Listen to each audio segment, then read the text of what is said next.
All right, I think I'm here. I think we're live, maybe. Kind of. All right, let's see. Streamer cam. There we go. Cam on, mic on. We're off to a good start. Welcome to the stream. Good morning, Grace. Sorry for being late.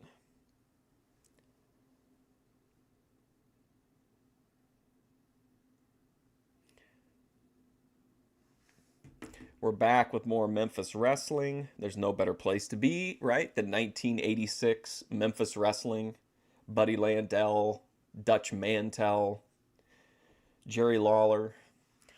I haven't seen this episode, but I did fast forward through it to find a thumbnail, and it looks like Buddy Landel's got he's got his promo clothes on, so that's kind of exciting.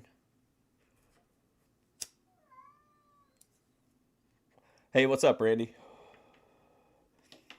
But yeah, this is not like a new starting time or anything. I've had a hell of a morning. I'm ready to venture back in time to Memphis for sure.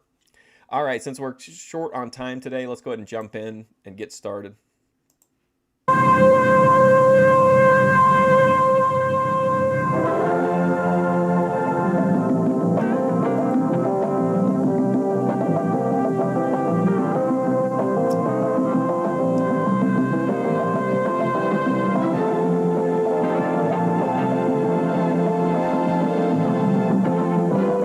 Buddy Landel is always prime time. He is, for sure. I really feel like if more people could see Buddy Landel, more younger wrestling fans, I think they would like him, even if they don't like him, even if they just like him because he's a goofball. I just think he's such a great character. He's such a good performer. He's a wrestler. If you could go into a lab and formulate an 80s, especially an 80s Southern pro wrestler, it would be Buddy Landel. He's exactly what I think of when I think of a wrestler.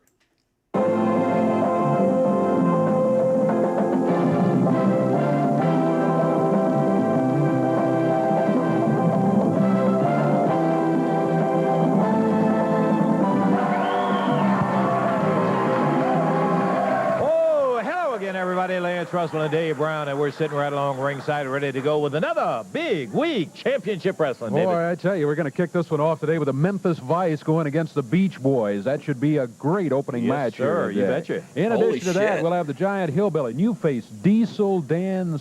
Okay, so Memphis Vice versus the Beach Boys. These are these two kind of new-ish but kind of weird gimmicks going against each other. I wonder if this will start a feud or if they're just gonna let one side win. His promos are, oh man, I love them. Styles will be here today. Yeah, just a little background. And remember, Randy, back in this time, you didn't have a rider. You just had to come to work every time and just keep coming up with promos. And then imagine you're in a line of people doing promos.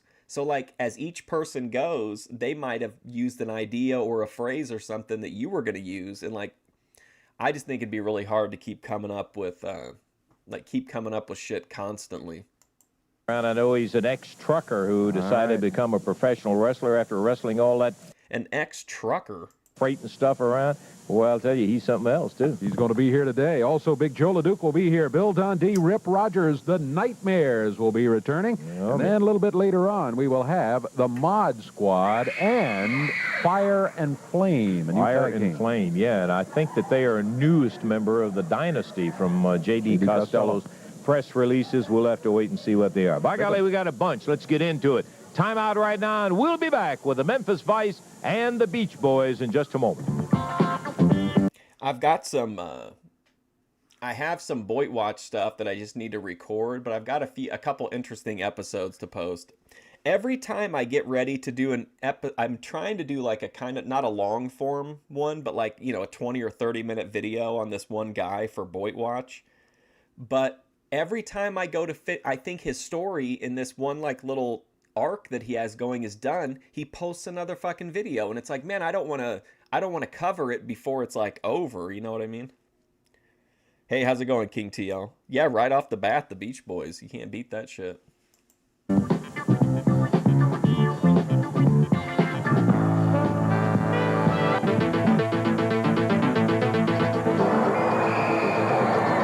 I think if anything, watching these Memphis episodes, it's become evident to me that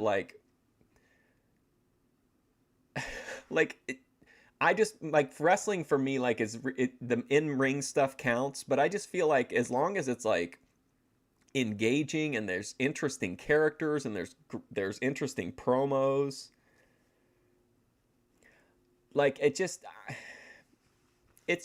I like mentally, I guess I kind of figured maybe I was being like an asshole because I can't get into like, I can watch it and I'm not a hater, but I'm not really like super invested in modern wrestling. But then I watch this and I'm like, this is the goofiest shit, and like I'm completely engaged by it. It's hard to know when to stop clipping and release the product. I know. And every time he's like, Keurig coffee maker, we're done. And then I'm like, okay, I can do the story now. And then there's another one. So he's posted one day that was 15 minutes long. I've already got like 20 minutes of clips, so I don't want to go too much longer than that. So we can always do part 2, I guess.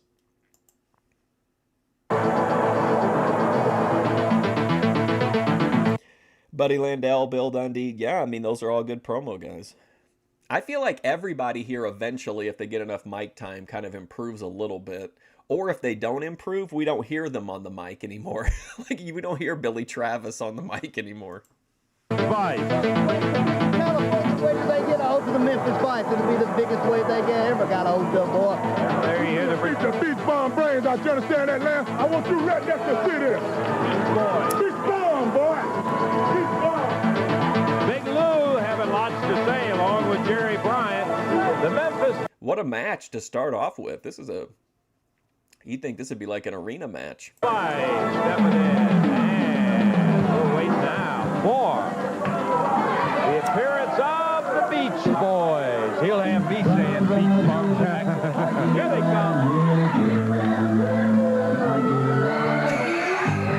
John Stewart, Van Horn. Stopping by to have a word or two with the crowd. Yes, indeed. Decked out in the latest California attire. Yeah. All right, this one's going to be one fall, 10-minute time limit. Memphis Vice wrestling out of Memphis, Tennessee. The Beach Boys wrestling out of California. Referee Jerry Calhoun says let's get it underway. Both these teams just about the same weight, just a few pounds separating them. Big Lou makes a lot. I feel like even though we just met the Beach Boys, they are the Bleach Boys, honestly. Like, I feel like these two teams are on solid ground. I feel like they're not in like the top tag team ranks, but they're like solid mid-carders. I'm bad with dates, but I don't think Johnny Ace and Shane Douglas were doing their Beach Boys gimmick at this time, I don't think so though. But they were even worse than the Beach Boys, if you can believe that. A lot of difference in that because Lou will go just over 250 at least, and so he. I had that sound, and look at that drop kick, nailing both of them. That's Van Horn. Both of them. It looks like Sting's sons are wrestling. Wrestle now out of California, their adopted state. John Stewart, who's on the outside from Chicago. Van was from Memphis, Tennessee. Yeah, that sound that you mentioned there, I think we got trouble with the top rope of the ring. Something snapped. Yep. Backdrop and Big Lou down on the deck. Well, Big Lou really a force when he steps through the ring, through the ropes there into the ring. What was this that they said they were going to do to the Beach? Yeah, I think they recently did that in AEW. Like, no, maybe not recently. It was probably like months ago, but MJF, I think, had a deal where he was feuding with these two Australian guys, and he said he was going to do a kangaroo kick. And I think that's what he called the kangaroo kick, was that double kick. But for Van Horn, that's just everyday shit. Boys, when they got him in the ring, and I feel like a giant wave hit him, right? Biggest wave they ever saw. Well, we're still waiting. Here's Jerry Bryant in. Shut up. Bigelow in the background. A little double team from Memphis Vice. Whoa! Oh, Who got hit by the wave there, I wonder? Okay, I'm just going to say this, like, I know it's the 80s and everything, but why would, if you're a straight guy, why would you want to get this on the back of your tights? I don't understand that. I'll tell you, Was that, like, I don't remember people in the 80s, like, if you were getting into a fight and, like, one guy would say to another guy, like, hey, buddy, you better come get this ass. I don't think that was a thing, was it? Any matches today with former drug addict Paul Diamond? We can hope so. Keep him off the streets. I don't know why I'm such a heel to Paul Diamond. I think it's because they just kept referring to him as a former drug addict all the time to try to build him up in the beginning. for a fact, Van Horn creating. I'm really only heelish toward Paul Diamond and Dave Brown, I think. A little wave action of his own. And first, Van Horn ducked, and Jerry Bryant nailed his partner, Big Lou. And then he turned around and drop kicked Bryant right through the ropes and out on the floor. So it's Bryant and Van Horn back. Get some of this ass. It feels like a... Never, I'm not going to get into it. You don't watch AEW, you don't like MJF. He spurged out on a kid on an airplane. Wow. I don't know too much about him. I don't... Like, Cornette really puts him over, but I don't think he's like an elite level guy, but I think he's like I think he's a solid wrestler, but again, not somebody that I would like go out of my way to see. I saw that Penta El Zero or Zero's in WWE now. That's pretty crazy. Back into action as we're underway with our opening bout here on Championship Wrestling today. Off the rope. What the hell was that? It was like the worst body slam of all time. Let's see that one more time. Where are we at? 512. Back into action as we're underway with our opening bout here on Championship Wrestling today.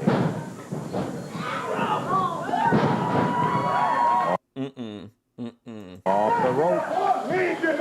Slammed down by Bryant.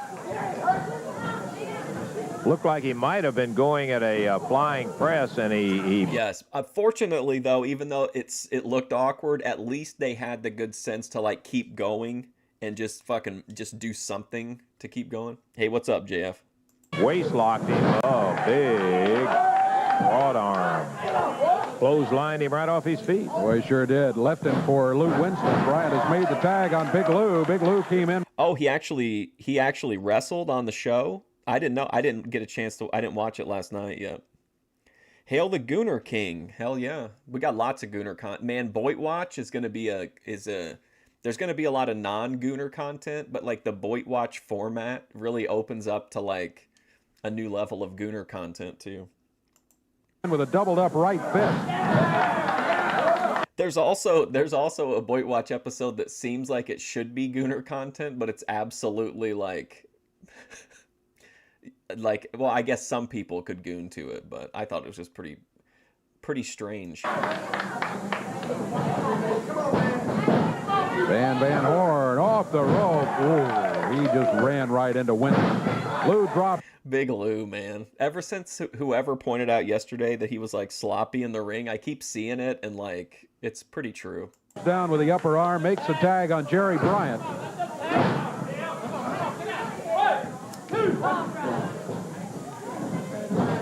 Firing across the ring. There it is. Power. It looked like kind of Randy, like he jumped up, like kind of like if I could see Kurt Angle or Brock Lesnar being on the receiving end of that, where the guy jumps up and they grab him and then just kind of steady and then pitch him over the top. But just going into a turnaround, just turning around and dropping him is kind of a weird thing. You've been surfing Boit? I love Boit, man. I have so much stuff to do for Boit Watch. Like, I have so many different things I've, like, bookmarked. Power slam from Jerry Bryant. John Stewart has yet to be in the ring. It's been Van Horn all the way, David. Van Horn has been kept in there a long. I found an Israeli pro wrestling training school that puts on live shows, and sometimes they'll have like a name and they'll get like a few views, but typically they get like maybe 3 or 4 people watching live. I'm gonna do like show one of their matches. I found like in the Honduras, I found a martial arts school that puts on like full contact matches, but only like a few people watch them. Time by Lou Winston and Jerry Bryant. There's Big Lou hollering, "Shut up" again. Yeah, just like that. Like he just fall down with him in the hip toss. That's almost how he beat Hogan at WrestleMania 3. Boy, he's got that "shut up" down pat, doesn't he? It's his favorite slogan, I think. Suplex, and a good one by Bryant. Got to give it to him. And Hogan would be like, "Yeah, man, when he put me over in that suplex, man, I didn't know if he was going to let me get my shoulder up, dude. I didn't know until the last minute that I was going to win that match. And then he died a week later after I body slammed him so hard it cracked the foundations of the Pontiac Silverdome." He makes the tag on Lou Winston. Lou Winston in. Drops down with a knee across the back of the neck. Van Horn really has been worked over here the last couple of minutes. 3.5 minutes gone in this one. Right hand puts Van Horn down, and there's a left leg that followed up behind it.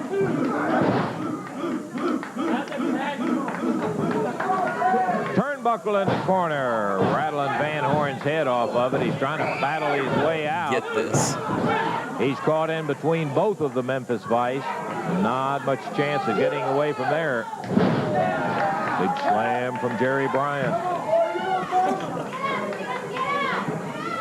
Yeah, when they wanted him to be the bass player. Oh my God. Hogan is such a goon. Like, there's just nothing like it's one thing if you're like a wrestler and you fudge things a little bit. Like, and you're like, "Oh, hey, I think I drew that crowd back in 87 or whatever." If you want to fudge, "Oh, there were 30,000 people instead of 20,000. But to say that like you were doing covert Make-A-Wish projects for a long time and you just didn't talk about it, and that you were meeting up with Michael Jackson and touring these hospitals and shit. Like, it's crazy. He lies about stuff that like there's no reason to lie about and that don't benefit him. Like, if I tell like if you tell somebody something that's so outrageous they don't believe it, you just look like an idiot. But like, I guess he thinks that like people actually believe that he was offered like the lead role in RoboCop or whatever movies he tells people he was offered the leads in. And it's like, no, dude, we could see that you were offered the leads in like shit movies, and that's okay because you were pro wrestling. You were a terrible actor. Like, at the end of the day, we weren't in a place where we were ready to let someone with the acting skills of Hulk Hogan take over the box office. Unfortunately for him, because The Rock is maybe, to me, an even worse actor, and he had a huge career. So I'm sure that burns Hulk Hogan. Van Horn trying to reach for the tag on John Stewart, and he just missed it. Missed it by about 6 inches. Van Horn gets a drop kick. Can he get the tag? Yes, sir, he does. Here comes Stewart. Like, and here's the other thing about Hogan. He doesn't just say it to his buddy, right? He's not like, hey, Brutus, hey, man, I was in Metallica. No, he's saying these things on podcasts and TV shows and shit where it's like recorded. So there's just like decades of him lying for no reason. I know we talk about it every time we bring up Hulk Hogan lying, but Hulk Hogan, under oath, had to admit that he lied about the size of his dick. Like, when you're at that point of trust with the world at large, that they just won't take your word, like, you have to, like, say under oath, you have to, like, admit that you lied about the size of your dick. You're cooked. Jon Stewart going after both the... Wasn't that a thing? Or was that like something Hogan got going? Because I saw for a while Chris Hemsworth was supposedly cast in a movie, but then it kind of fell apart. I don't know what the movie would be. What would happen in a movie about Hulk Hogan? Like, I don't... It would just be a wrestling movie, and then him being a horrible person. Like, I don't get it.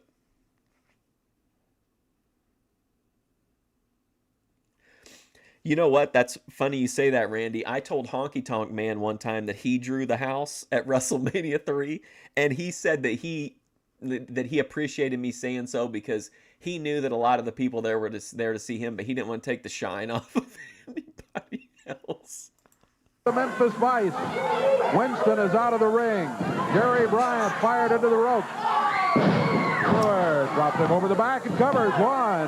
Bryant calls for Winston to come in, and he did. Man, oh man, did he nail him. All of them in there. Both the Beach Boys, both the Memphis Vice.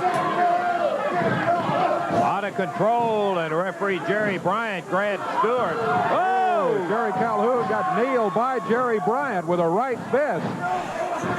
Referee is going to call this one off, I can tell you.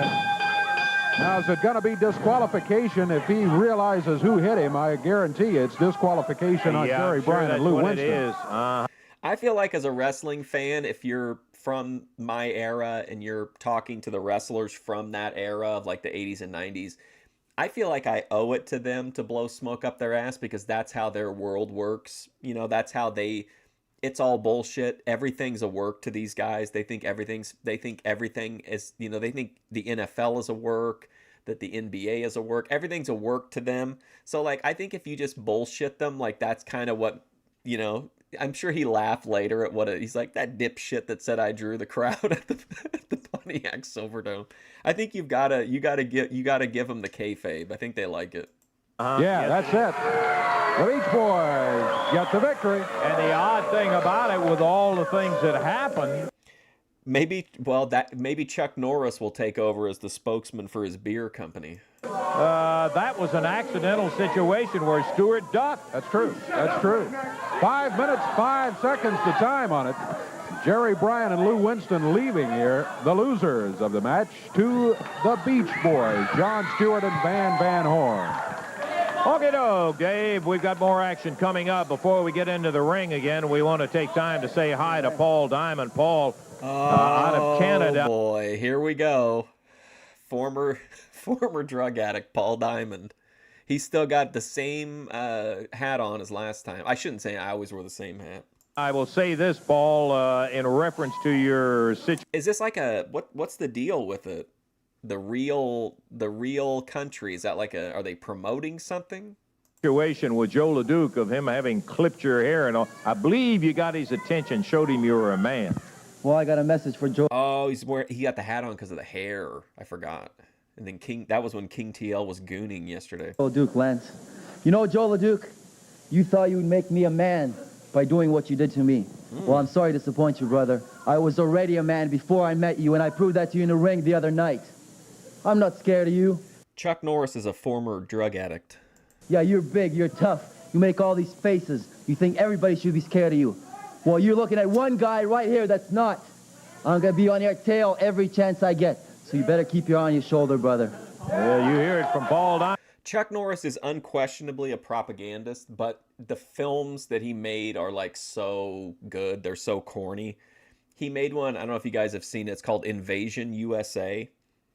They had an entire subdivision of like houses that they were going to tear down. So Cannon went in and like blew them all up as part of this movie. It made the movie look like it cost like a fucking fortune, like to shoot. But that was a really crazy movie. I think his Cannon movies are some of his best movies.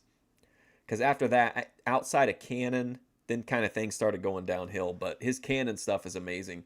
They used to say at Cannon, I remember from the documentary, they'd say whenever they would get a script in, they had two piles, and it was the two Chucks.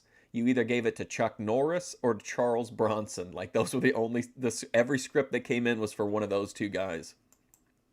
And there's a very dead serious young Canadian who is not letting Joe LeDuc scare him. We've got more action. Be back to it in just a moment.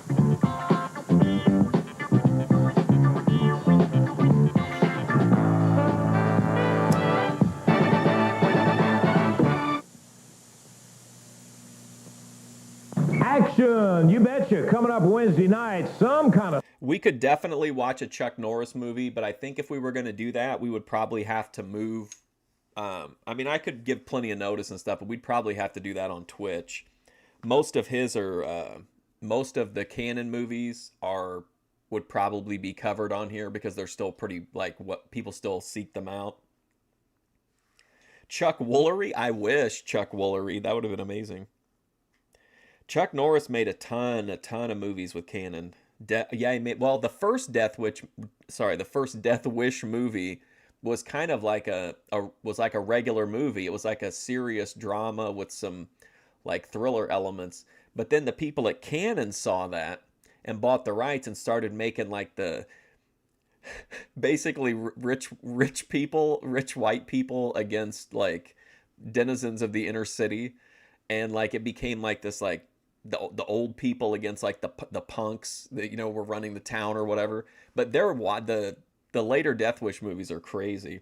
There was also that one where Chuck Norris was chasing the killer who was always naked, and then he found, like, in the movie, I don't even know how to describe it. It's like the world's strangest looking dildo, or like I don't know if it's a dick sucker or what it is, but it's like it looks like a plumbus almost. It could be a plumbus. I'm not sure. But it was called 10 to Midnight. Silent Rage is good, yeah. EFD pay up. Is EFD still streaming? I don't think I haven't gotten a notification for him in a while. Or I haven't seen him in any chats either. A storm Oh, I know what you're talking about. Yeah, El Hio. brewing in the Evansville Coliseum in there. You're going to have such things as a Mid-America Championship match. I'm like, the canon films from the 80s are like if I could save like one group of films ever, it would either be like the mid-30s, like pre-code movies, or I would get the canon movies. Like, they're all just so good. They also made all of the ninja movies. So there's like Enter the Ninja. Only the ninja in Enter the Ninja is Franco Nero, who's like a 50-year-old Italian guy. And then in the second one, they bring in Sho Kosugi, which is Mark of the Ninja, I think. Or Revenge of the Ninja, something like that. But then the third one, they bring in a woman, and they got a female ninja, and she's demonically possessed, and she erotically pours fucking V8 all over her body. It is an absolute like bananas masterpiece. It's Ninja 3: The Domination.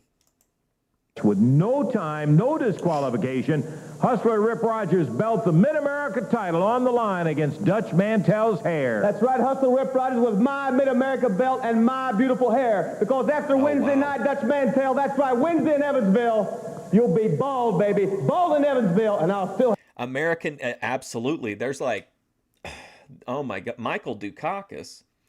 No, that was... They made like 6 of those, I think, the American Ninja movies. Michael? It's not Dudikoff, is it? No, that's somebody else. Michael, who was in the American Ninja movies? It's not Dukakis.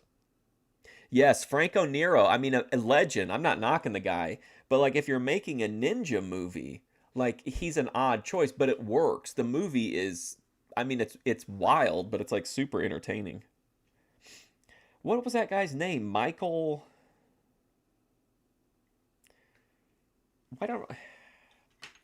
I'm just going to Google it. Hold on. I'll have my belt. Woo! That's what the action's going to be about, and we'll find it out. It was Michael Dudikoff, King. I was thinking that was right. But there's a bunch of American Ninja movies. I think those are all really good. And I think at least some of those are canon, because I remember him coming up in the documentary. He was going to be one of the people who would replace the outgoing stars like Chuck Norris and shit. As well as a new attire for J.D. Costello, as his mod squad will be going against Jerry Lawler and the Giant Hillbilly, and J.D. will be there in a straitjacket. Let me tell you one thing. Straitjackets are meant for the insane, the mentally deranged, not for the mastermind of professional. Yeah, I love Franco Nero. Like, we watch wrestling on here way more than we watch movies, but like my channel originally was like movie reviews. So we do watch movies every once in a while, but you know, I talk about them all the time. wrestling like me. Well, let me tell you, Jerry Lawler, all you're trying to do is keep me out of the ring. Well, Spike and Basher are hell-bent and twisted to keep their Southern Tag Team belts. You better invent a straitjacket for my mouth, because that's why I instruct the Mod Squad with my mouth how to win a match when I get out there. Well, we're going to find that out. It'll be interesting to see. And then a coward waves the flag match for the Southern Heavyweight title when Bill Dundee and Buddy and Buddy Landel get it on, with Rip in the corner of Dundee and Dutch in the corner of... That's right, and I'm going to tell you something. It's right up our alley, because by the time he's finished with Dutch Mantell keeps... Bill Dundee's having to pick up allies anywhere he can. He keeps burning everybody. He's thorping it out here. his belt, he's going to be bald-headed, Daddy, and he ain't going to want to stay up there too long bald-headed, and he's going to be waving that flag. Also, I'm smoking something called OMFG. I know what I forget anything else about it. First time Buddy looks over at him, looks in trouble, Dutch is going to wave it, mainly because he's going to be embarrassed because he's going to be bald-headed. But Rip, you ain't going to wave that. But yeah, I mean, if we could coordinate it to where give everybody a heads up so that anybody that wanted to come over to Twitch, like maybe give a couple days notice or something. But I mean, on Twitch, they don't really do shit during your live stream. They would come after me if I left a VOD up of a movie, but like typically while you're watching it, like nothing. I mean, I've watched shit tons of documentaries on there before, so I don't think it'd be a big problem. I mean, we were watching WWE on there the other day. Never, Bill, never. Yeah, now, if I ask you and plead, you ain't going to do it, are you? Never, Bill, never. So there you go. So we got it right down our alley. I'm taking that. Should never been held up in the first place. Should never have been held up in the first place. Well, man, tell you. Yeah, Kendi Cross Fog Dog. Fog Dog sounds interesting. You're going to be bald-headed. I'm going to be the Southern champion. He's going to be the Mid-America champion, and maybe both. I thought for a second that Rip had injured his hand, and that but when they like put his hand in the cast, they made it so he was flipping the bird. But it looks like he's holding a flag, and I also thought for a second he was holding like a French sandwich or like a submarine sandwich. You and Landel get out of Dodge. No flag waving. Wednesday night, you better be there.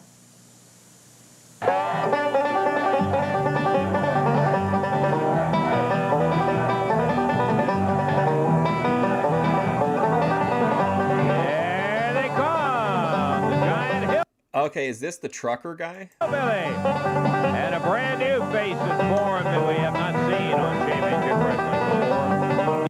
Saw my stream got close to 1.5 yesterday. Was that just off the good thumbnail? The wrestling streams, honestly, are pretty strong. Like, if you go back and look through, I've had quite a few of them that have gotten like right around 1,000 or a little bit over. But yeah, I think it's just maybe because I hadn't streamed for a while, so YouTube like gave me a little extra boost in the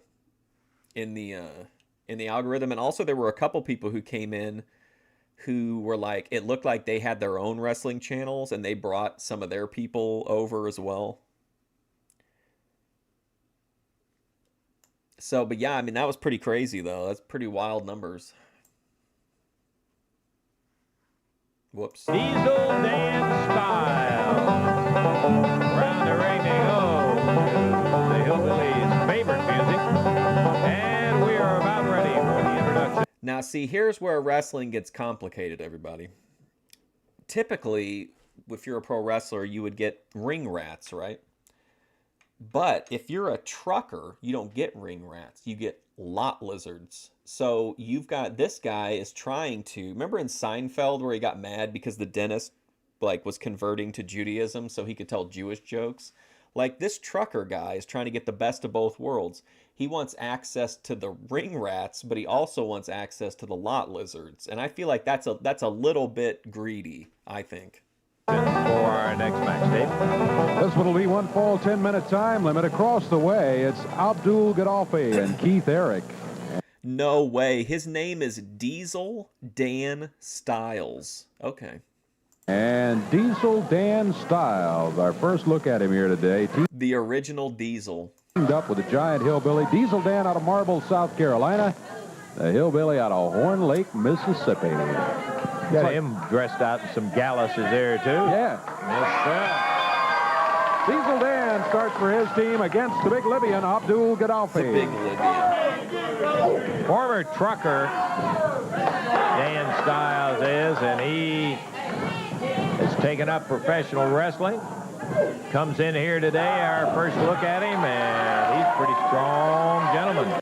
I pretty much have like an endless like an endless chasm of films we could watch. I used to stream on this really obscure service. I can't remember what it was called, but we've talked Vaughn Live or something like that. But you could do you could do anything you wanted there. Like, it was completely the Wild West. So like we were watching all kinds of, it's like R-rated shit. We watched like some weird Jess Franco, like I think it was Jess Franco. It might have been like recommended to me because of Jess Franco, but it was like weird like Nazi exploitation movies from back in like the 60s and 70s. We're watching wild shit on there, and you could do anything on there, but I don't know if that's still a thing or not. And you couldn't use OBS there, from what I remember. You had to just be, they had like a built-in like setup, and that's all you could do. Like, you could turn on a webcam, or you could get like you could do one screen share, but like I couldn't have the movie up and my webcam.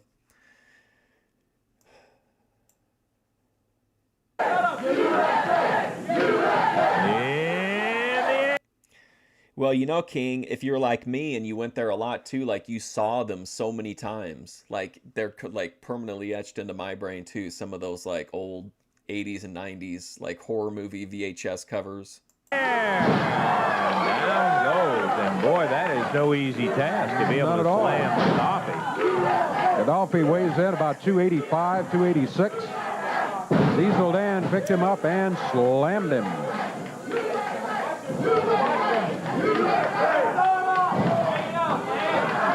Turns the arm. Goes to the wrist, and it's reversed on him.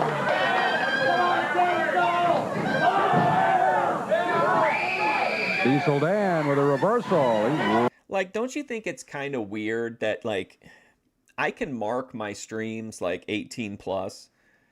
Isn't it weird that like you can go on YouTube and watch movies that have nudity and shit in them, but like they're okay with it, but like if my stream is 18 plus and I have like and I'm in a legal right to do it, it just seems weird that they would limit like artistic content, like a movie or a documentary or something.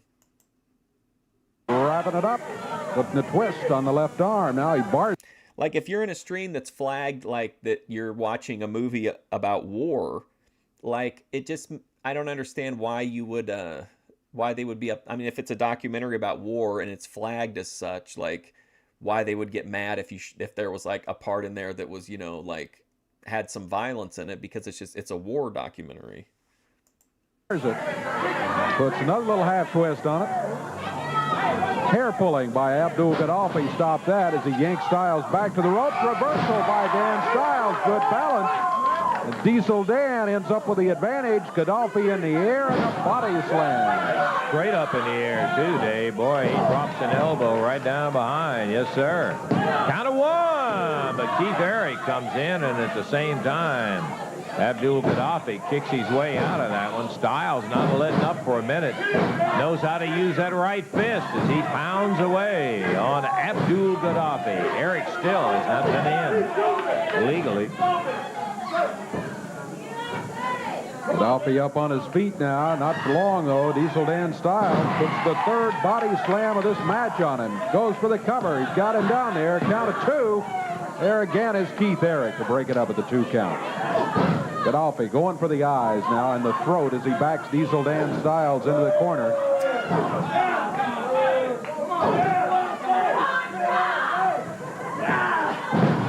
Whoa, there's some of the strength of Gaddafi. And then I have official like legal clearance to show 2 specific movies, but I keep thinking that like I'm going to be able to do it on a Friday night. But I think at like some point I'm just going to have to admit that I'm probably not going to be able to make that happen and just like watch them on a Saturday morning or something. Because the people that gave me permission, like they absolutely don't care what time I show it or how many people see it. Like they were just, you know, it's just a favor to me to let me show it. So there's like no expectations. So I should just show it like in the regular time slot and get over it. Drew Styles across the ring. Upper arm. Gaddafi drops down, but Diesel Dan Styles nowhere to be found. He had moved out of the way. Gaddafi gets to the corner and makes a tag. Here is Keith Eric. Eric is no little guy himself, but boy, in this crowd, he's the peanut of the bunch. You're right. He looks very small. Styles with a good body slam on him there. Styles over near the corner. The Giant Hillbilly has not been in the match yet. It's been all Diesel Dan. Our first look at him here on Championship Wrestling. 2 minutes, 55 seconds gone. Oh.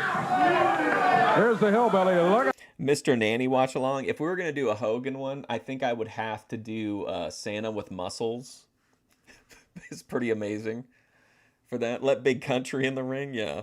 He's the draw here. He's just going to come in and do the leg drop. He sits down on him and covers. Count is That's two. it. I don't know how anybody could possibly get up from that cover anyway. Boy, he had suffered a big slam from Diesel Dan, and then right in behind it, the Hillbilly. How long do you think Diesel Dan's going to last? I don't think we'll be seeing him like 6 months from now. He comes with a big leg and gets the 1, 2, 3.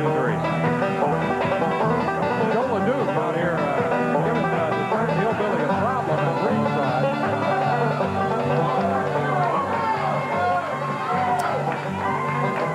Okay, out of the ring they go. You know what movie I'd really like to show on here, and I never can. We can't even show it on Twitch. But one day maybe we can watch it on, like, if I can find a Vaughn Live alternative, or if it's... if Vaughn Live is still around. There's a movie that honestly is the closest thing you're ever going to see to cinematic Boit. Like, Boit... I've seen a lot of movies that are like, have Boit energy, that are like homemade and stuff.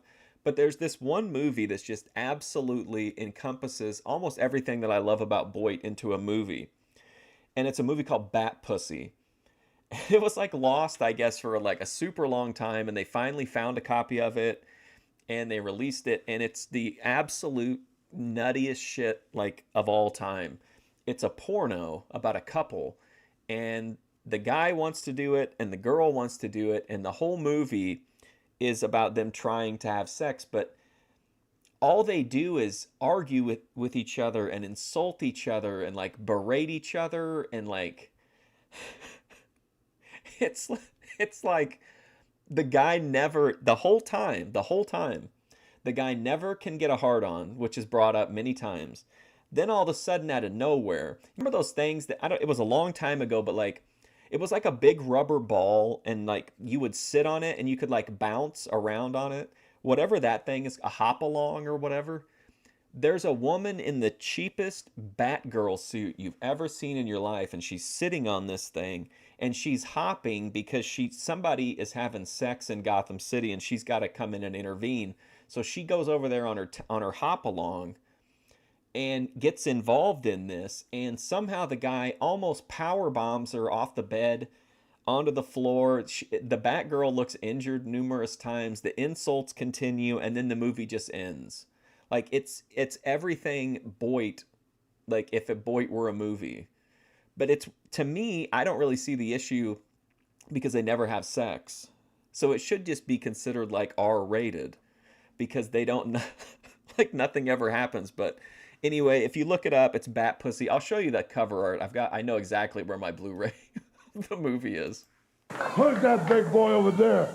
Take him back to that barn, that pigsty of yours.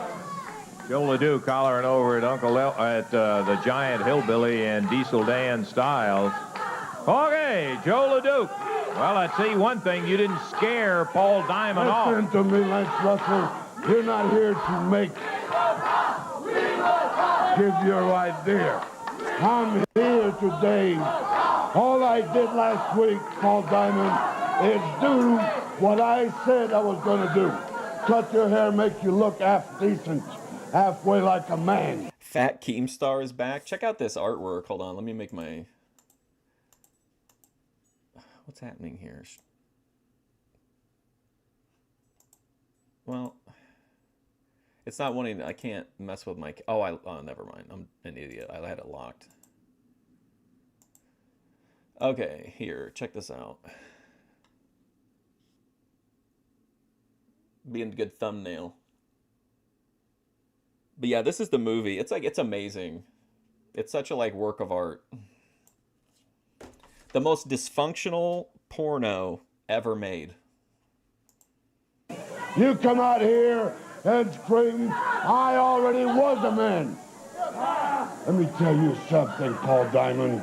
I've seen men like you for the last 18 years of my life. And all of them have gone down. And you're no exception. So he's been meeting up with men just like former drug addict Paul Diamond for 18 years. They always go down. And that's the problem is, well, Paul went down, but he went down, he collapsed in a heap. But I don't know what Joe LeDuc is ever talking about. I feel like all of his stuff is like vaguely predatory. You got short hair. You look a little bit better now. Take those pimples out of your face. Use that smell out of you. And you may be a man after I'm through with you. I've trained people before. Not Paul Diamond, Monday or Tuesday or Wednesday, Thursday, Friday, Saturday. If there's 8 days in a week, it don't make no difference to me. You want a lumberjack match? You got a lumberjack match, but you want to be a man? But like that part of that is my fault. Like, why am I expecting someone who acts like Joe LeDuc to deliver like an eloquent promo? That's kind of unrealistic. We're going to do it right. What do you want? It's a lumberjack strap match that Paul Diamond's looking at. You think I'm crazy? No comment. I'm not crazy. I'm insane. He said, Paul Diamond, next time I get in the ring with you, there'll be lumberjacks around the ring, but they'll all have straps in their hands. And every time you get out of that ring, they'll strap you and they'll whip you until you come back in the ring. And I can finish the job and show you what a real man is. I got short hair. Now, just because I cut your hair, you get mad. Look at the face at your mentor. And when I say down, Diamond, you go down. Check that out. We're going to be seeing Joe LeDuc in a handicap match right now, Dave. The two guys he's going against already in the ring, and here comes Joe up to it. Now, I like this. I like handicap matches, especially for somebody like Joe LeDuc. Just let him come out and beat the shit out of like a couple job guys. I like these. I know some people don't, but I think they're effective. Especially in this situation because he's so mad. Like, you have to placate this animal, so you're going to feed him these two prey animals so that it'll calm down. Well, it's going to be handicap rules, one at a time against Joe LeDuc. Joe says he's so tough they got to put two against him, and well, he's right in a way. Referee saying, all right, let's go, one at a time. Oh my God, look at this guy. All right, the referee says LeDuc said he wanted both of them in there at the same time. He didn't want. And fuck, if you're gonna do a handicap match, like this is how you do it. One at a time under the regular rule. Whoa, Jim Jamison just runs into a big chop. That's Mike Murphy over in the corner that just got nailed by LeDuc. Jim Jamison thrown out of the ring through the rope. Now Joe LeDuc goes to work on Mike Murphy. Boy, LeDuc, I tell you, he is such a force. Oh my Just God. brutalizes anybody that he's in there with. Puts Murphy down. Jamison snapped back in the ring over the top rope. There's that big clothesline forearm of Joe. Oh my God, this is gonna be great. What Joe lacks in eloquence, he makes up for in facial expressions. Yeah, did you see that? We have to watch that again. That guy just disappeared. Like, he was there 1 minute and then he was gone. Now Joe LeDuc goes to work on Mike Murphy. Boy, LeDuc, I tell you, he is such a force. Just brutalizes anybody that he's in there with. puts Murphy down. Jamison snapped back in the ring over the top rope. There's that big clothesline forward. Dude did a complete flip. This is what a squash match looks like. This is fucking amazing. Arm of Joe LeDuc. And with it all, he is versatile and he can move. He'll surprise you. Loves Murphy right across the chest. Nails Jamison again. Holy shit. Snap back in the ring. This is one of my favorite, legit, I'm not fucking around. This is one of my favorite matches of all time. This is perfect. You couldn't have made this any better. Over the top rope. There's that big clothesline forearm of Joe LeDuc. And with it all, he is versatile and he can move. He'll surprise you. Loves Murphy right across the chest. Nails Jamison again. Oh my God. This is like, I feel like this is almost like, this is an embarrassment of wrestling riches. This match is, look at this dude. This is incredible. Yeah, that was definitely a clothesline from hell. Holy shit. Wow. Jamison just turned a flip by Joe LeDuc. He just flipped him across there. Whoa. Man, oh man. Damn, dude. I gotta tell you, one of the less desirable chores. Look at this. He piles one on the other, and he pinned them both at one time. That's pro wrestling. Amazing. And now you got, yeah, perfect. Now you got former drug addict Paul Diamond has to invade. How's it going, Jonathan Carpenter? Oh, hey, Gravy Show. Sorry, I didn't see you there for a second. Rest in peace, those guys. No shit. Wow, what a match.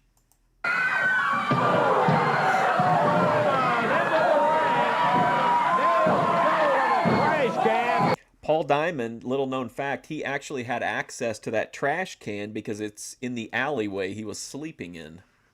Pounded away on LeDuc. Here comes the Mod Squad and JD.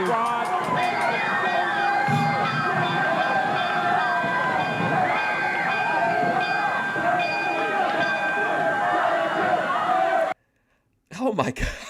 Like, what a, I can't get over that match. That was so brutal. When he just, like, after he hit the guy on the rope and he just, like, casually walked over and bitch slapped that guy, like, 6 inches off the ground, that was epic. While the Mod Squad holds him, Paul Diamond is assaulted from the second rope by Joe LeDuc. Help is on the way in the form of Tracy Smothers, David Haskins, Jeff Jarrett, Tojo Yamamoto. Mod Squad and Joe LeDuc take off. Paul Diamond nailed him hard, busted that head open. Oh my gosh. But Diamond is laying up. Paul Diamond. We're only halfway through the episode. This is not, so much shit has happened. You want to show everybody you're a man? No, you're not yet, boy. And I'm not through with you yet.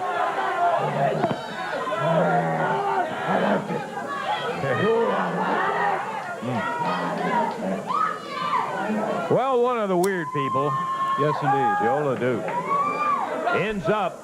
A guy was just dripping blood and screaming in the face of Lance Russell, and he's like, well, one of the weird ones. Along with the Mod Squad busting Paul Diamond open. Joe's head was smacked open with that can that Diamond hit him with.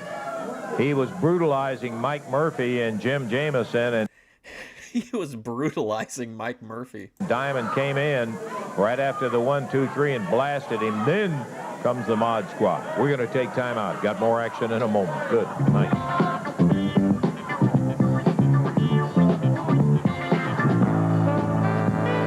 Hey, I want to tell you first that on Thursday, June the 26th, Clarksville, Tennessee is going to be running at the North. Paul Detox Diamond. West High School sponsors the Hilldale Civitan Club in Northwest High School. Tickets are on sale right now. Tuesday, July the 1st at Vincennes, Indiana at the Vincennes University Complex. And we're looking forward to telling you more about that coming up next week. Oh, hey, Jonathan Carpenter, you're in Indiana. Were you in like that? All these episodes we're watching, they're all what you would have seen if you lived in Evansville. In fact, I want to tell you about the 7 matches. Wednesday night at the Evansville Coliseum, something else. Diesel Dan Styles will be going against a strong machine. Nightmares facing Jeff Jarrett. Evansville, by the way, if you're like a wrestling nerd that likes to really drill down, there's some good books on Amazon about the Evansville territory. They got like a lot of like match results and shit like that. Pat Tanaka. Then Bam Bigelow with Larry Sharp in his corner. No way, Bam Bigelow's coming in? Holy shit. Thing's about to pop off. Against Tracy Smothers, Mid-America title match with no time, no disqualification. The title against the hair of Dutch Mantell as Rip Rogers will be defending. A lumberjack strap match, Joe LeDuc and Paul Diamond. A Southern tag title match. Man, I'm such a nerd though. I'm like, oh man, Bam Bigelow. Like, I've seen that guy a million times. But like when I'm watching this, like partially because of the drugs, but I can like kind of put myself in a mindset where I'm like, I'm watching it like as it happens instead of watching it like, you know, decades later. Match with the Mod Squad against Lawler and the Giant, Hillbilly, JD in a straitjacket. Then the Coward Waves the Flag match for the Southern Heavyweight title, Dundee and Landel. You got to be there and see it. All right, next tag team match. No, I wasn't able to see any CWA at all. Like, I never even really knew Memphis existed until like I started getting wrestling magazines. Ready to go here, the superstar, Bill Dundee, Hustler, Rip Rogers. I saw that. Man, the Royal Rumble's like my favorite one because you can see so many like, at least back in the old days, it was cool because you could see like Demolition fight each other or like Hulk Hogan fight other baby faces and shit. But I saw then one next year's going to Saudi Arabia, which is kind of weird. Sending one of like the biggest events, but I'm sure they paid like a shit ton of money for it. So Bill Dundee and Rip Rogers now are apparently like they're gonna start teaming up. We got Tracy Smothers back. That's good. Yeah, holding the belt up. Wants to remind everyone. Like, isn't it nice? Like, I'm not knocking modern wrestling at all, but like, isn't it kind of cool that we're getting like a steady flow of like new talent comes in. Some of the talent that we saw like earlier in this year like has kind of filtered back in somewhat, like, you know, Lawler's back now. But like there's always somebody new coming in on a regular basis, or like somebody's rotating out. I just think that's a really neat part of like the territories. It really interests my desire to like fantasy book when I think about like the ability to like cycle talent in and out, because like right now, no matter how you feel about a lot of the guys, it seems like you just see them like, you know what I mean? Like it's pretty much the same core people all the time. Everyone that he does in fact hold the belt. Going against him, it's going to be David Haskins and Tracy Smothers. Oh, I'm sure Dundee will say something about it. No, I'm not hanging out. I can't hang out with anybody, unfortunately. This is like my main free time while I wake and bake. And as soon as we get all the warm-up jackets handed out of the corner, we will be ready to get this one underway. Tracy Smothers waiting for his team. Going to be Hustler Rip Rogers for his, and here we go. Yeah, we've got Smothers and Haskins going against. This is quite a combination because currently Rip Rogers is the Mid-America champion, right? And Bill Dundee most recently was the Southern Heavyweight title holder. Nobody has that belt right at the moment, at this very second. And so you've got Smothers and Haskins going against a couple of rugged son of a gun. Tracy looking awfully big, awfully good. He's got all... You're not the only person that asked me to hang out, though. There's this one girl who lives in an RV. She offered to do some IRL content with me one time, but... all the physical tools. He's getting the experience. He looks better now than we've seen him in any time in his career. There's a tag on David Haskins, another good athlete, climbs through the rope, drops an elbow on Rip Rogers. No, I don't know what I would bring to Thorpe TV. Like, I don't think there's much. I don't think there's a lot of content there. Rip goes to the hair, jerks him off his feet. There's Dundee.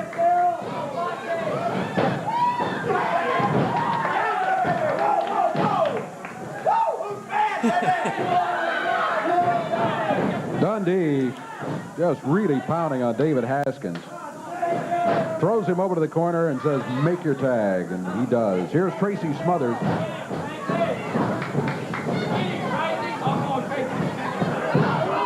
Dundee. Oh, I talked to Grace. She's open to having Thick Gemini on the show. I can't wait to see that crossover. Drops him off his feet, spins on a toe hold. Dundee back to the corner now. Makes the tag on the hustler, Rip Rogers, out of Seymour, Indiana. Still to go. We've got the Nightmare. I think I talked about this one other time, but if you weren't here for it and you don't know much about Rip Rogers, he was pretty like... She removed all the live streams again, or like all the live streams total. Oh, but Rip Rogers had a really good career, like on in the territories and stuff. But I think what I remember him best for is like being involved with OVW during like a time when they were working with a lot of like high level talent. Like I don't remember if he was there the same time as Cornette, but I feel like there was at least some overlap there.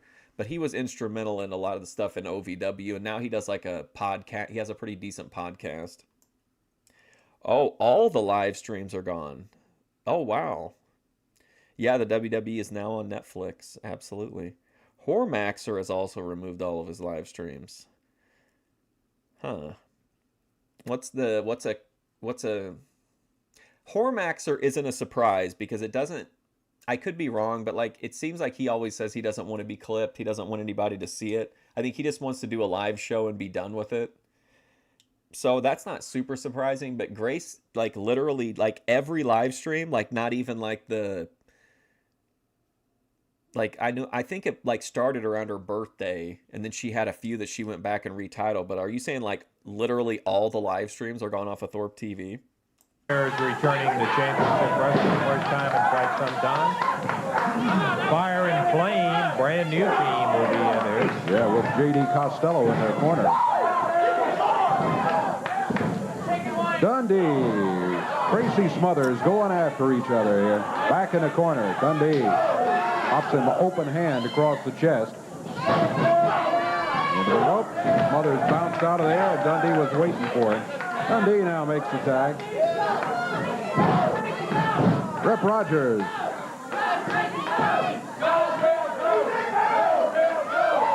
He snapped Smothers back in a suplex. 2.5 minutes gone. Rip Rogers with a choke now on Tracy Smothers. Right at the 3-minute mark as... Ruby, by the way, her content lately, fucking gold. She's putting out so much good shit, especially on that throwaway channel. What's up, EFD?